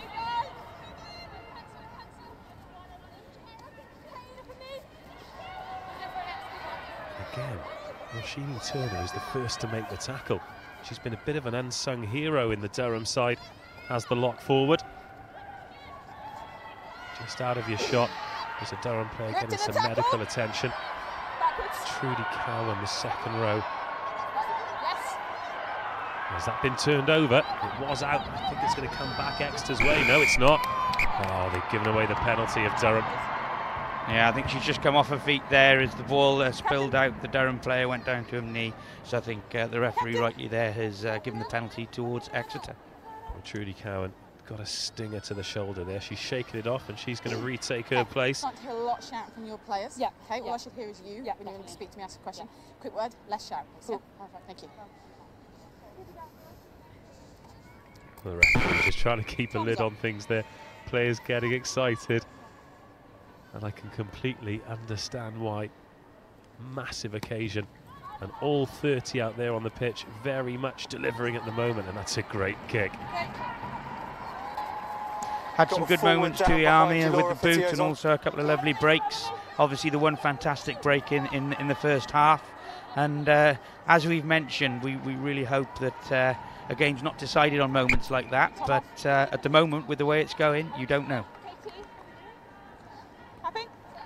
Second bit of medical attention in quick succession for Trudy Cowan, but now she jogs to the line out. Time's off. To take her place. Time's Scored off. Just wait for it to come back on, yeah. up at Kingston Park. Time on. In that massive game against Northumbria, the one that essentially won them the league. That's been overthrown, and Cowan straight back into the action. Scrapes that one off at the back and makes her way up over halfway. Her second row partner Turner wants to switch it to the blind side for Forishon to get over the game line once more. Tilly Kidd this time. Speaking of try scorers at Kingston Park, she managed to get 2 on that day. What I will say about Durham is they look a lot more confident on the ball than they did in the first 15 minutes of the first half.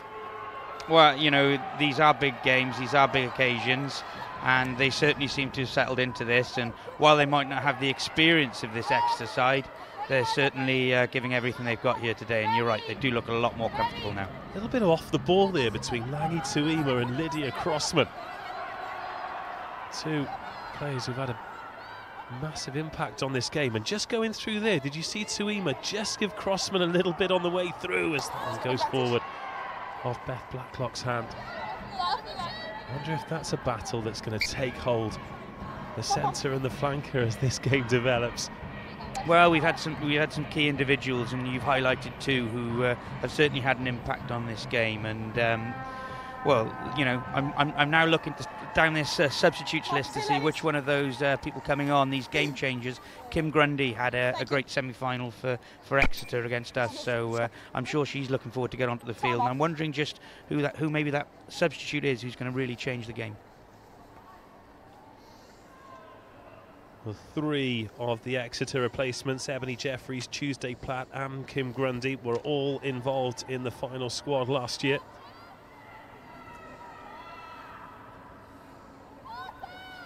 In terms of Durham, plenty of talent there as well. Yeah, and I think, you know, again, you know, note to the coaches here, you know, Cameron Henderson, the number of years he's been involved with the Durham programme, it must be a fantastic occasion for him today, and to see the level of performance that they're putting in from Durham is a testament to the years and years of work that he's been involved. It certainly is. Well, Durham have made a change, so blindside flanker Tanya Putfoot's come on. But on a day like today, where you want all of the players to really experience Twickenham and the occasion and getting out onto that hallowed turf, as Durham really turned the screw in the scrum that time, how do you manage it with players' expectations of trying to get everyone some game time? Have we had Kirsty Exley be pulled down by a Platt there? I certainly, again, I think if the touch judge comes in on that, there would be a penalty. I'm pretty sure that's not part of the game. But how do you deal with that? Do you realise that some players are just going to have to be disappointed and they're not going to get on the day? Look, we want everybody to be exposed to the field and getting that little bit of game time that they need to become part of the day. But ultimately now we're in men's, women's rugby.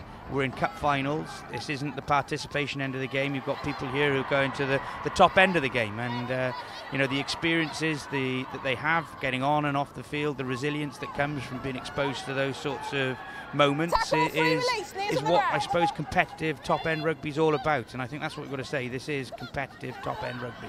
Certainly is, as Hannah Gascoigne dummies and goes and takes her team up to the halfway line. The last few minutes, Exeter look to put a bit more width on it in midfield. As Clara Nielsen finds McNaney. One more pass and tackles made. That is Ebony Jeffries wearing number 19, Bristol Bears, England under-20s. Been turned over this time though, and Tilly Kidd picks and goes. She's met by Poppy Leach. Leach 3! Roshini Turner adds weight to Tanya Forichan. There's Blacklock in at first receiver. Trying to release Corinne Grant, who steps back into the danger zone, but just about gets over the game line. And their hands on that from Exeter. Oh, it's scrappy. Beyond the ball, 6. The hands beyond the ball, not on the ball. First time I've really seen Corinne Grant get her hands on the ball, and again she looks like she's got some good footwork. Scored a try again in the semi-final, and you know, again, what you want to do is look after the ball and put these big game players in these positions where they've got the opportunity to use their feet and perhaps, well. Oh, it's just gone out. I thought Tuima had gone full Peter Schmeichel on us there. I think that's across the, is it the plane of the line? Is that what it's called these days? But you're right, I thought she'd managed to keep that in for a second there. A miss hit from Beth Blacklock. Thank you. Spooned that one off the side of the boot. Let's take a look at this. Time off. Which player's down? Well, so she's in touch when she makes it, but what a piece of athleticism. Yeah, so the problem with that last one was that your 6 is going beyond the ball and scooping back. She goes straight to the ball, I've got no problem. She's going beyond. So can you let us know? Like, sometimes it's hard to tell if you're doing it wrong. Yeah, so. I have shouted at her, but she didn't respond. Okay, sorry. Yeah. No problem. Sorted? Strong scrum from Durham, the last one. Again, this could be, in the last 20 minutes of the game, an area. Haven't seen a huge amount of scrums within the game that have actually had those defining moments. And as it's a line out, I'll keep quiet.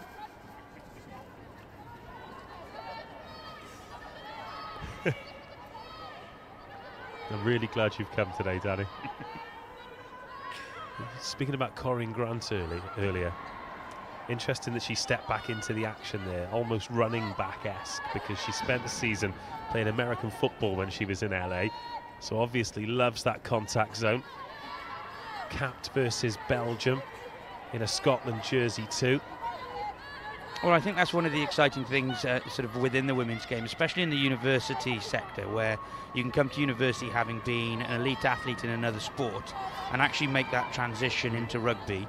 And because you've got some physical skills and physical prowess, you can have a real big advantage. There's Blacklock drifting across, short ball to Sophie Shams, who hit a great line, but well read by Exeter. Not really seen her hit in the line at speed like that before, Shams. As we approach an hour of this one gone after that frantic opening 10 minutes that yielded 2 scores, 2 very different scores. We've actually got 10 minutes without a point on the board. Exeter 20, Durham 21.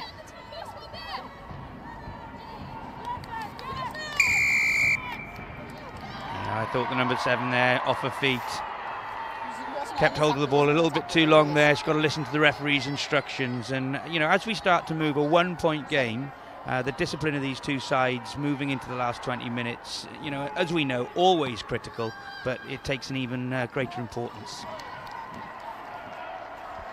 The Durham find themselves back in the Exeter 22. And a converted score here would be massive. Neither team has led by more than a converted score for this entire final. It was 7-0 Exeter, then 7-all, then 10-7 Exeter, 14-10 Durham, 15-14 Exeter. That's a big moment. That is a big moment. We haven't seen that all day. And, you know, that was a tight call for me. You know, whether or not you'd say that that wasn't straight, you know, referees are always right, but definitely a little bit of contention there.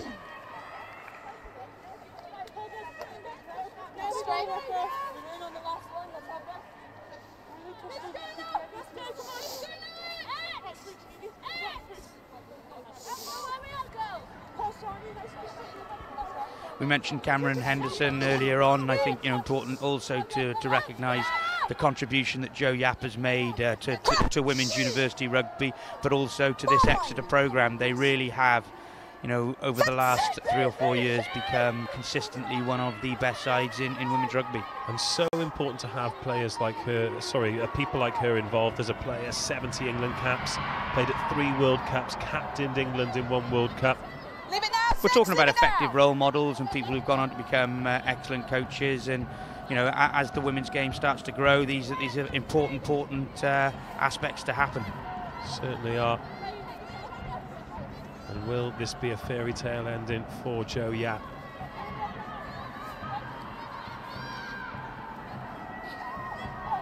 And if you did see that Joe Yap was player of the match, unless she brings herself on for the final 20 minutes and has an absolute stormer, then I'm not sure that'll be the case. With some of the performances out here today, I don't think she could do anything in 20 minutes to get the man of the match award, the woman of the match award. Correct. As I mentioned, that will be chosen by a panel, an expert panel selected by BUCS, and that's a tough decision to make, because goodness me, there have been some good players out there. There's, you know, I think for me there are probably 3 or 4 contenders right up there. You know, Sophie Shams, obviously, with the 2 breaks and the threat that she's made from 15 would definitely be one. I think both sixes have had outstanding games. Poppy Leach and Lydia Crossman for both teams. You can certainly see the experience and the quality that they've brought. And someone like Tuiyama, I know she didn't get over the line in the first half, but you just feel that if she can get her hands on the ball, there's another big game moment in her. Oh, that one's not straight. And the referee has literally said, same again.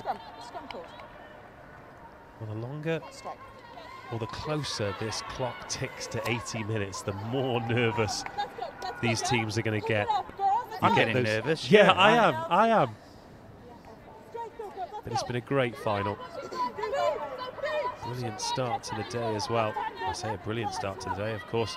Nottingham Trent versus Swansea is already over in the men's competition. There'll be plenty of fallout with that.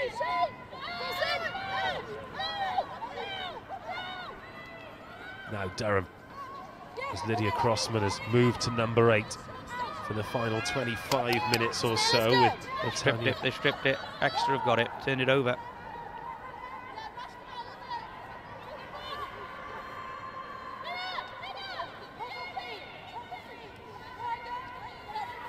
Annabelle Lee has come into the defensive line, so Sophie Shams sweeping on her own. Lydia Otulkowski okay, here we go. Comes up, and now Exeter have got a bit of space to attack into, but Corinne Grant does well to snuff it out at first before Tuima hops over the first defender.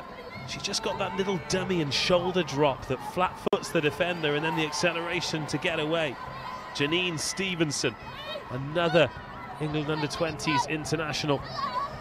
Keep your eye on this Durham defensive line. It's just slowing down now. The first 2 are going up quickly. And then outside there, maybe they're just starting to tire as Crossman makes another tackle. Here is Tuima with that drop of the shoulder again. Takes her around Beth Blacklock, but into a purple trap. They can keep the speed of the ruck going now. The number 9 from Exeter, Katie, has started to speed that ruck ball up, and you're exactly right. Durham is starting to tire, and you look at they're starting to get narrow. Beth is the outside player. Oh, here we go then. Clara Nielsen just goes straight through the gate. Nelly Stoiker-Goddard, already 1 try today, tackled this time, and there's Nielsen in at scrum half. Ebony Jeffries, fresh legs off the bench. She's got international honours. Maybe she could be the game changer with the fresh legs. Speed of ruck now, get this ball out. Durham are in trouble. Well, they've got numbers of Durham, but Exeter, but they've gone inside instead. And here's Holly Cunningham striding into the 22. Delayed ball there to Tuima. Lovely timing of the pass now. Oh, that's been ripped out, and it's Sophie Shams. Oh, she doesn't quite get a square foot on it and slices it into touch. She thought she'd been interfered with there. 15 minutes to go. I think if Exeter want to, maybe get that score on the board, the template that we've just seen there with Katie Mattinson really picking up the tempo of the game. We're talking about the last 15 minutes. We've seen, as that's happened, Durham's line speed has gone. They've started to narrow up, and those opportunities are there for them. But Exeter have got to be prepared to go there and keep that tempo high. Sophie Shams, though, is always a risk. They've scored 2 great tries from distance, have Durham, and Exeter will be aware of that. There's a player down, so time off. This will be a chance for Exeter to refill those lungs, because all that adrenaline has worn off now. All that excitement. So that's a great shot. Look at the condition this pitch is in. What an occasion for everyone involved. I keep having to remind myself. It's almost one of the best pitches in England. Certainly in the top 6 in the Six Nations. So let's keep an eye on Sophie Shams here. So she breaks through. There's the kick. Is she tackled without the ball by Jasmine Jeffries? By the letter of the law, you can see her, you know, perhaps suggesting to the referee that might have been the case. You know, there is definitely something in that.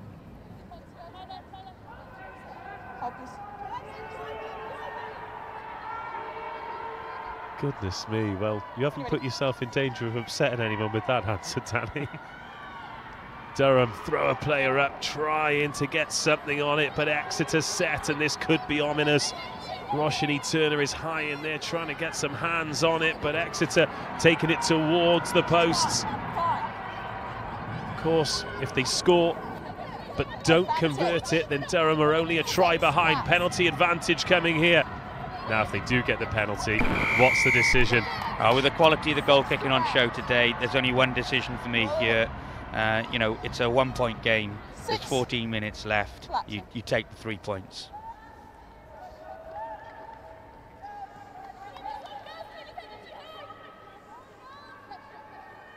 Oh, they're going for the corner. What a statement of intent from Exeter. Still plenty of time on the clock. Durham, please, number 1 off.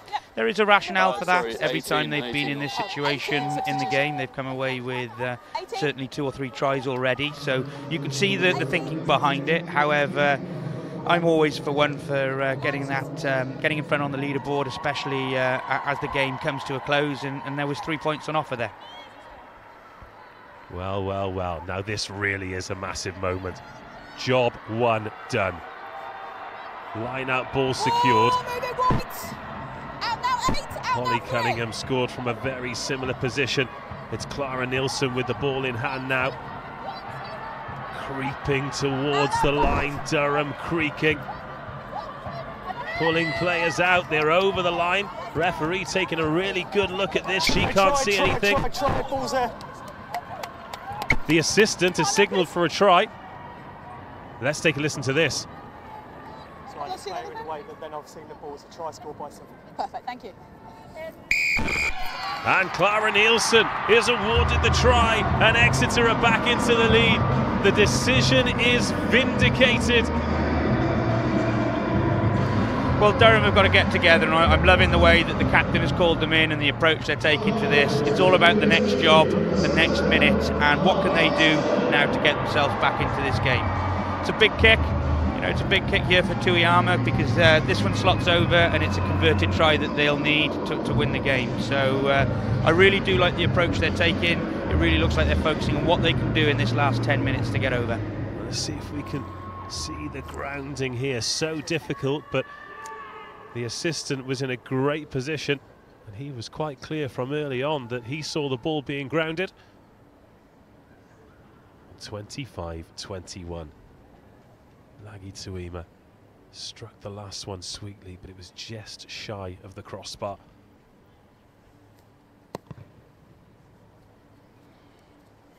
No mistake this time, splits the uprights. Exeter 27, Durham 21. You really are now looking for one of Durham's big game players to make a statement here, because Exeter have taken the lead just when they want to. They're in front. With that experience now, you would expect them to close out this 10 minutes unless we can get one of these big game Durham players on the ball. Well, they've been starved of quality possession since Exeter scored the try through Lily Stoiger-Goddard.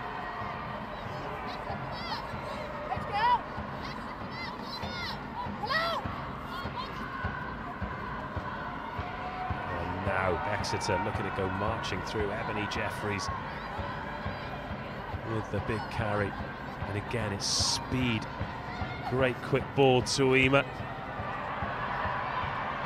An important tackle into touch there, Zoe Healy. Scragged in. Maureen Grant making the tackle there for Durham. Give us a step, girls. Thank you. Who do need something here, don't they? Tilly Kidd on the ball. Just the chance to go through some phases. Still 10 minutes or so of this one. Bags of time. They just need to recapture some of that belief that they got in the first half? I think if you'd looked, you know, perhaps after their score early in the second half, they really looked a confident side. And it's funny, it's a funny game, rugby. Momentum plays a huge part in it. And you just feel at the moment that Exeter, even without the ball now, are just slightly on top here. And you're exactly right. Durham have got to find something here to drag themselves back into this game. Well, Exeter, they've never stopped believing. They've come from behind twice. Lead by 6 points, and nearly got hands on that. Instead, Tanya Forachon rummage forward. But talk about the difference between two teams as that one goes backwards. Look at Exeter's line speed there. They forced Durham back 15 metres.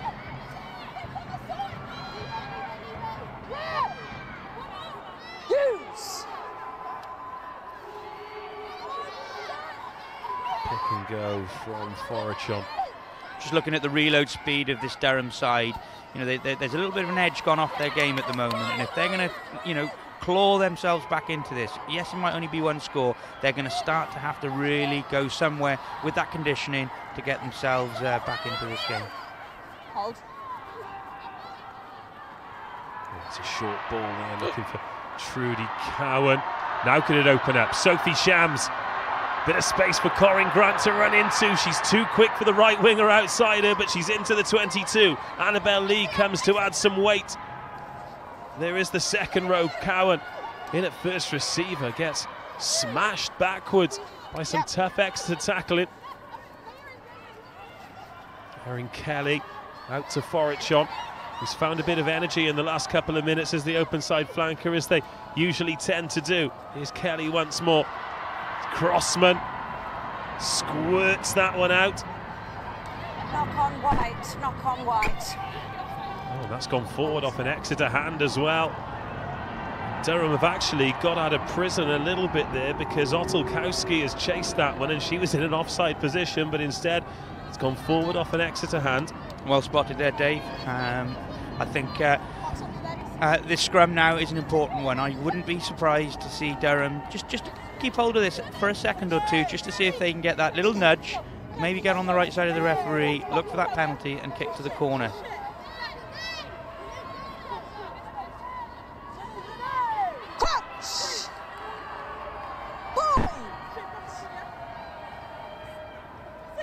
Exeter 27, Durham 21.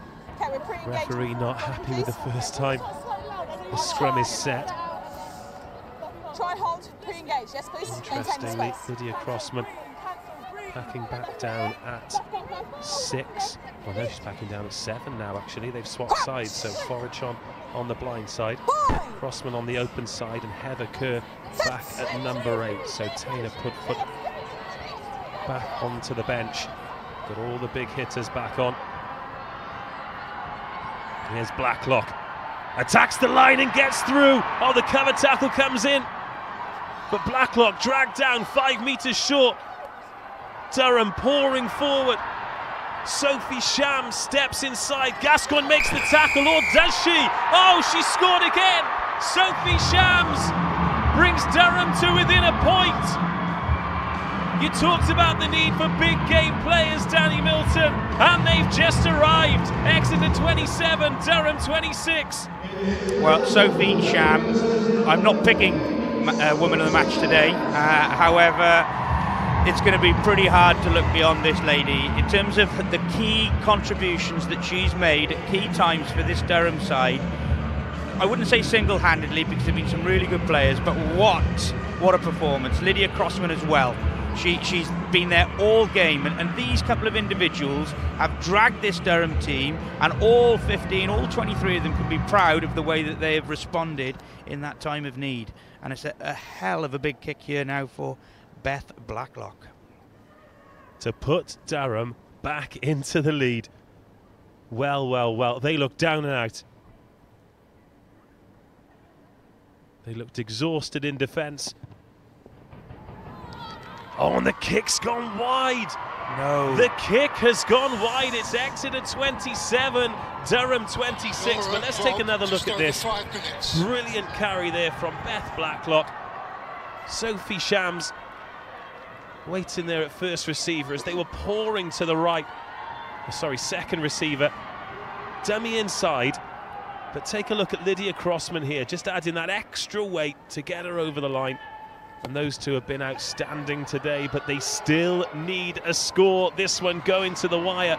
We heard on the referee's mic there that there are 5 minutes of this one remaining. And there you see what pressure does. Beth Blacklock, a great break for the try. Hasn't put a foot wrong when she's put a boot to the ball and has nailed every single conversion up until that point, but wasn't able to get that one over the line. Well, Durham inviting pressure on themselves here. The ball goes forward off Sarah Ward, and Exeter back on the brink of the 22. Surely another score here would seal it. Surely. 4 tries apiece. It's come down to kicks in the dying embers of what has been a simply stunning BUCS women's rugby final for the 2nd year in a row. Exeter on the brink of going back to back. Durham got a moment of magic left in the tank. Their first Twickenham final. 36 years as a club.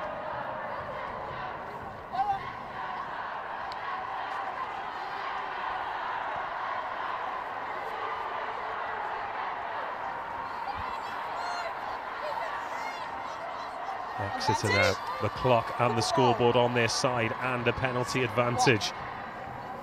Again, if they do get the penalty, what's the decision? Corner or posts? I think this time you go corner. You know, with the quality of what they did in the last time, also running down that clock, they're already 3 points in the lead.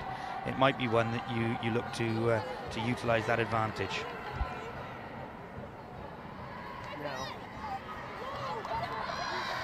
Exeter so good at this, despite the defensive pressure coming on from Durham here. Making good tackles. But Durham just need the ball, and Exeter are not going to give it to them.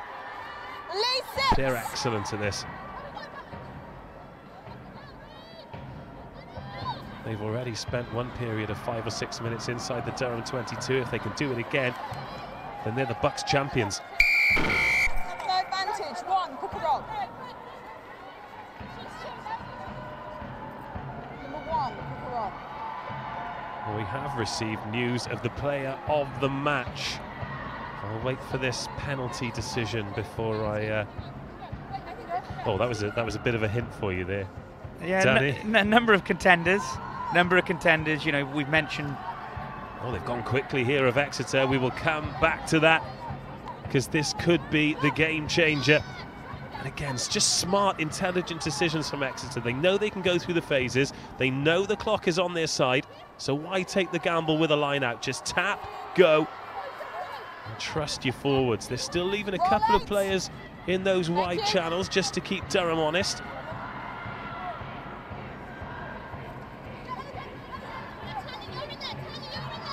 The latches they're getting onto their carries, really important here. The way you can see them double latching at the back there, just allow them to really secure possession and make it very difficult for these Durham defence to maybe get their head over the ball. You'll see it again there as they go into that contact area. That double latch allows them to just keep away any threat to the ball.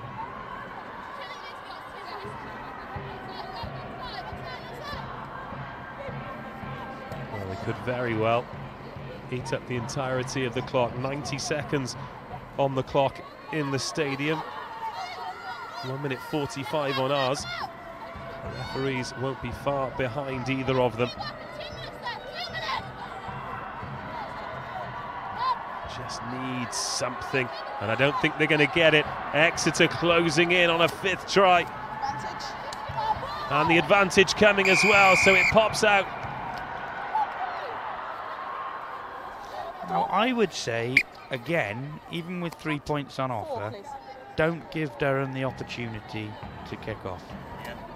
I would say keep hold of the ball again, tap and go, keep the scrum, take the scrum, do something that will take time off the clock here. Well, Roshini Turner, she's had a great game for Durham.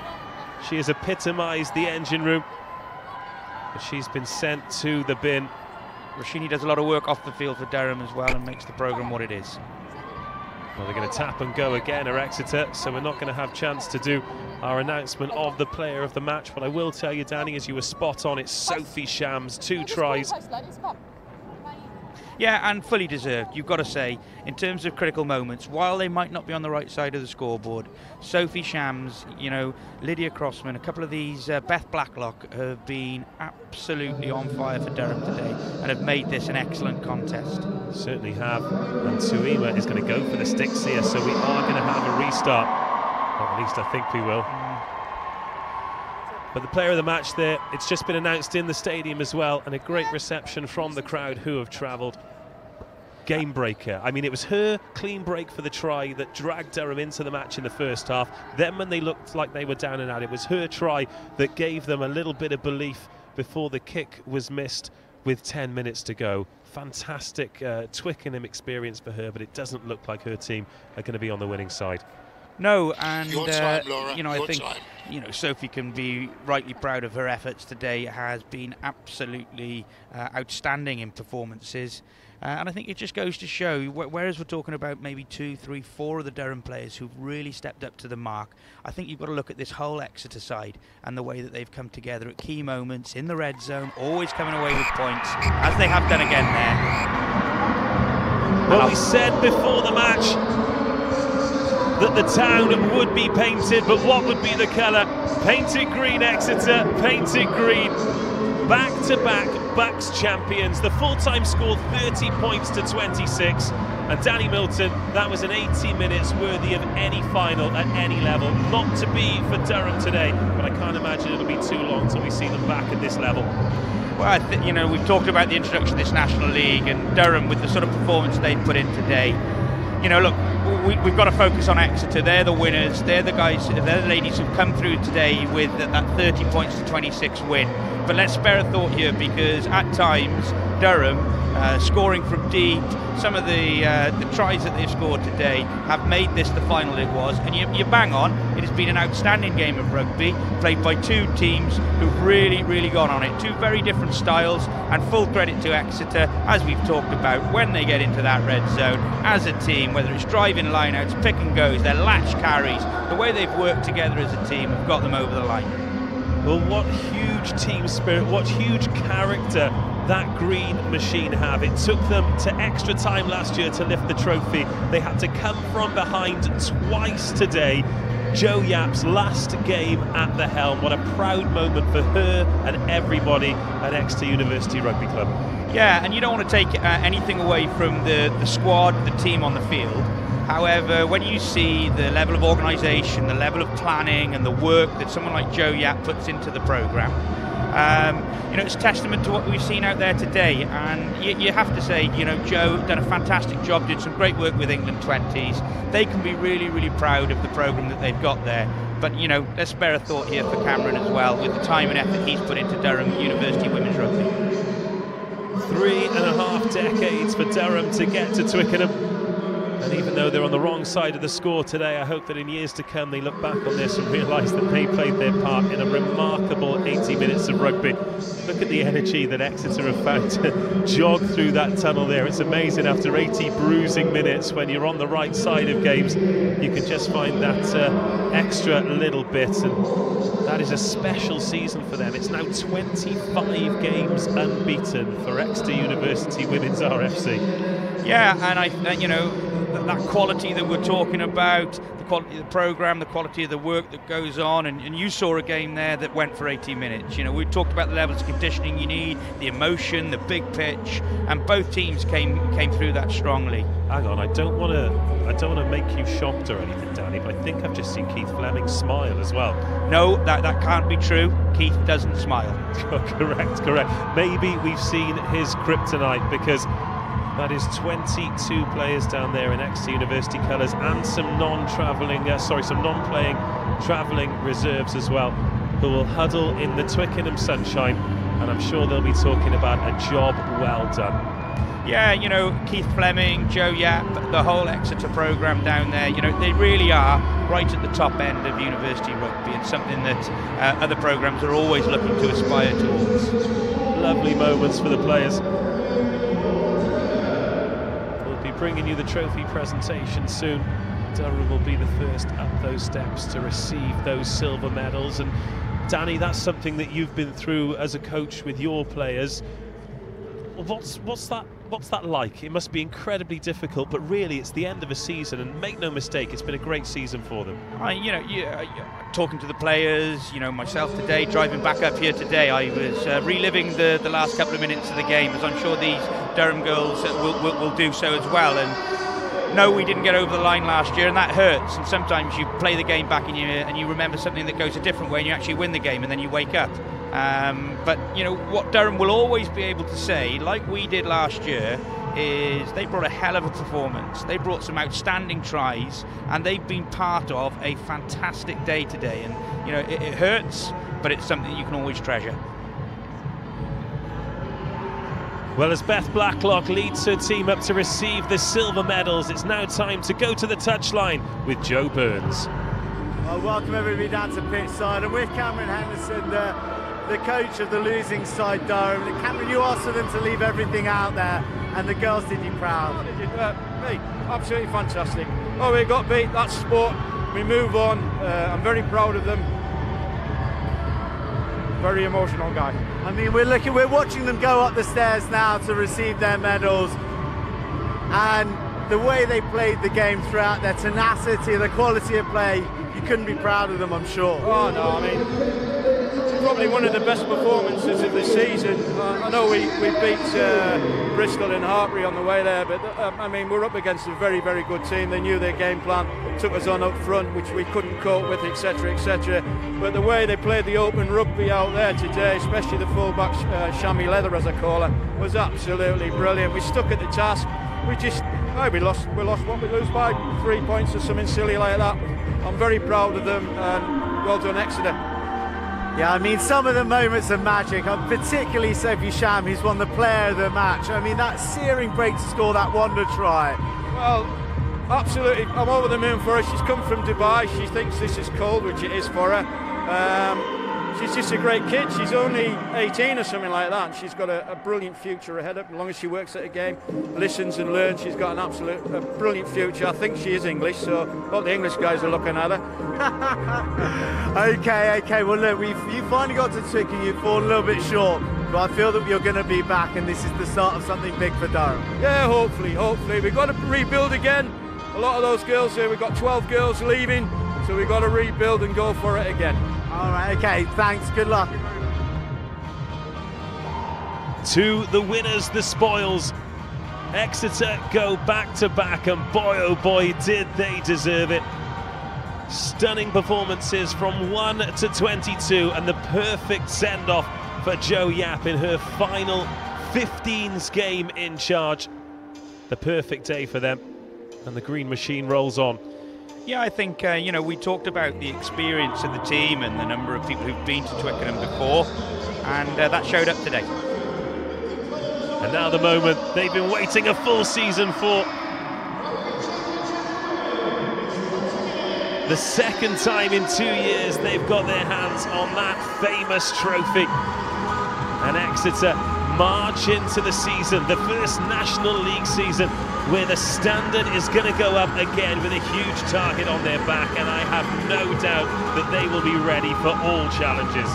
Yeah, absolutely. I certainly know from our end, the performance director, Alan Shepherd of Cardiff Met Women's Rugby, they're targeting this National League. They're going to be bringing back the women's for that early pre-season. It is going to go from strength to strength, and no doubt Exeter will prepare. They're a great programme, but they are going to have a target on their back. Well, great there with the silver medals and the smiles on their faces. And so they should, Dave. They brought a lot to this occasion today. That was 13th was the unlucky one. 12 consecutive victories for Durham. In fact, before today, the last team that beat them was Exeter in the quarter-finals last year. I think that could set up a fantastic rivalry, separated by 550 kilometres, but certainly united with an intense rivalry. And this is the photo that'll be on mantelpieces for years to come. Gold medals, big smiles, and a champions board to boot. 16 of those players have won at Twickenham. twice in a row. What an incredible achievement. Special memories are created on days like today, and you know, this isn't professional rugby, this is the top end of university rugby, and you're seeing people who are going to be friends for life and creating memories for life.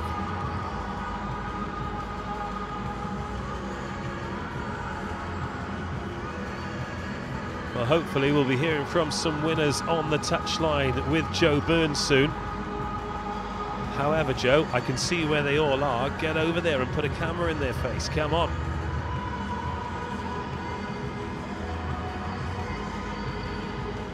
But as you said, Danny, special moment.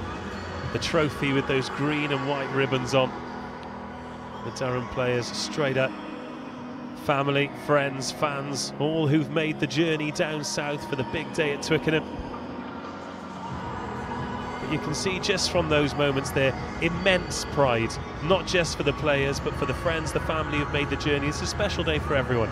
Well, and that's reflective of where this university showpiece is. Like you said, we've got internationals on show, you've got people who are going to play at the top end of the game. But you've also got people in both the men's and women's games today who this is going to be their biggest ever game. And so, you know, for your family, your friends, and for people to be able to be part of that, and the special occasion that it is, does make it, you know, really something to cherish. Wonderful moments, and I've no doubt that coach journey back to Exeter will be an eventful one. And I'm sure no beer, no, and no singing, none of those things. They're athletes, very, very serious athletes. But if anybody is listening, please make Keith Fleming sing on the way home. Have you ever heard him do a tune? No, but I reckon he'd bring something out for the occasion. Yeah, he's probably a very, very deep bass baritone. Well, we will be hearing from the player of the match very soon, hopefully, and maybe even a winner, and get our first sight of a 2019 BUCS gold medal. But the full-time score, Exeter 30, Durham 26. Durham's 36-year wait for a championship, well, is going to become at least 37. Exeter stamping their authority on the women's game. It was 4 tries apiece, came down to kicks in the end. And if you tuned in late, then make sure you watch the entire game back, because we had some incredible moments, some brilliant tries, and a fantastic advert for the university game that, as Danny Milton alluded to, is going to go from strength to strength in the coming years. But now it's time to go to Joe Burns, who is on the touchline. Hey, welcome back down to pitchside to a girl with a Cheshire smile. We had a fun interview last year. You got a broader smile this year because you're a double champion now. Yeah, I really can't complain. It was a tough game. We always knew that we'd had to have a lot of patience, but 100% of the credit goes to the girls and to our coaches who have been working like the whole season to get where we are now. These finals aren't easy to win, are they? It was a last-minute kick in extra time last year. And Durham, they pushed you all the way. Yeah, tell me about it. Last year, 100 minutes wasn't nice. But yeah, no, Durham definitely made it very hard for us. We always knew we were up against a tough opposition who played a similar game to us. So it came down to who played better on the day and like who pushed harder. But no, 100% Durham smashed it, and credit to them as well. Well, there was 15 of you here today that were here last year. Do you think that camaraderie, that solidarity over the last couple of years maybe made the difference in the end today? Yeah, definitely. We've always said we're a family, and I think that always stands out in the way we play. A lot of us live together as well, and it's just that feeling of playing for each other that gets us through games, and like the mental bit of it, the family, you know, really pushes us through it. Okay, and speaking of families, there's always a head of a family. You're the captain, but Joe Yap really is the boss. What have you got to say about your coach? Joe Yap is the boss.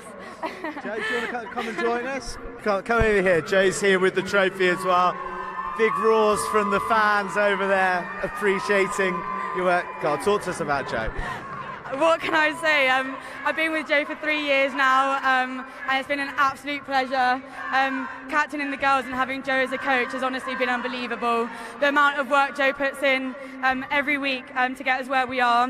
Like, Joe is the one who pulls the strings and really makes us who we are. So honestly, like, we couldn't have done it without Joe. And I'm sure you've got similar sentiments to your captain and the girls who performed incredibly today.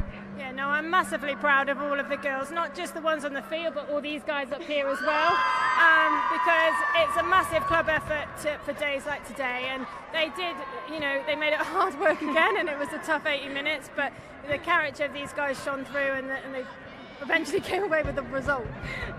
Okay, and you know, you're building a bit of a dynasty now. It's 2 in a row. What next for EURFC women? Next year it's going to be sort of probably a bit of a rebuilding. We obviously lose a lot of the first team players, but we've got some really talented players coming through, and I'm sure that it's going to go from, you know, continue with the success that we've had. Okay guys, well, that's all we've got time for. You can tell me about the celebrations off camera, but go on, get to your teammates. Thanks so much. Thank you very Congratulations, much. Hannah. Congratulations, Joe. There we have it, guys. Another epic women's final right here at Twickenham on BUCS's biggest rugby day of the year. Exeter leave the Palatinate feeling blue by a whisker. It was another classic, and I'm sure we've got another one lined up for you. We've got the men coming up for you after the break. Hartbury, the reigning champions, taking on Leeds Beckett. Kickoff coming live at 3 and coverage from 2:30. But from the women's final at Twickenham, it's good afternoon.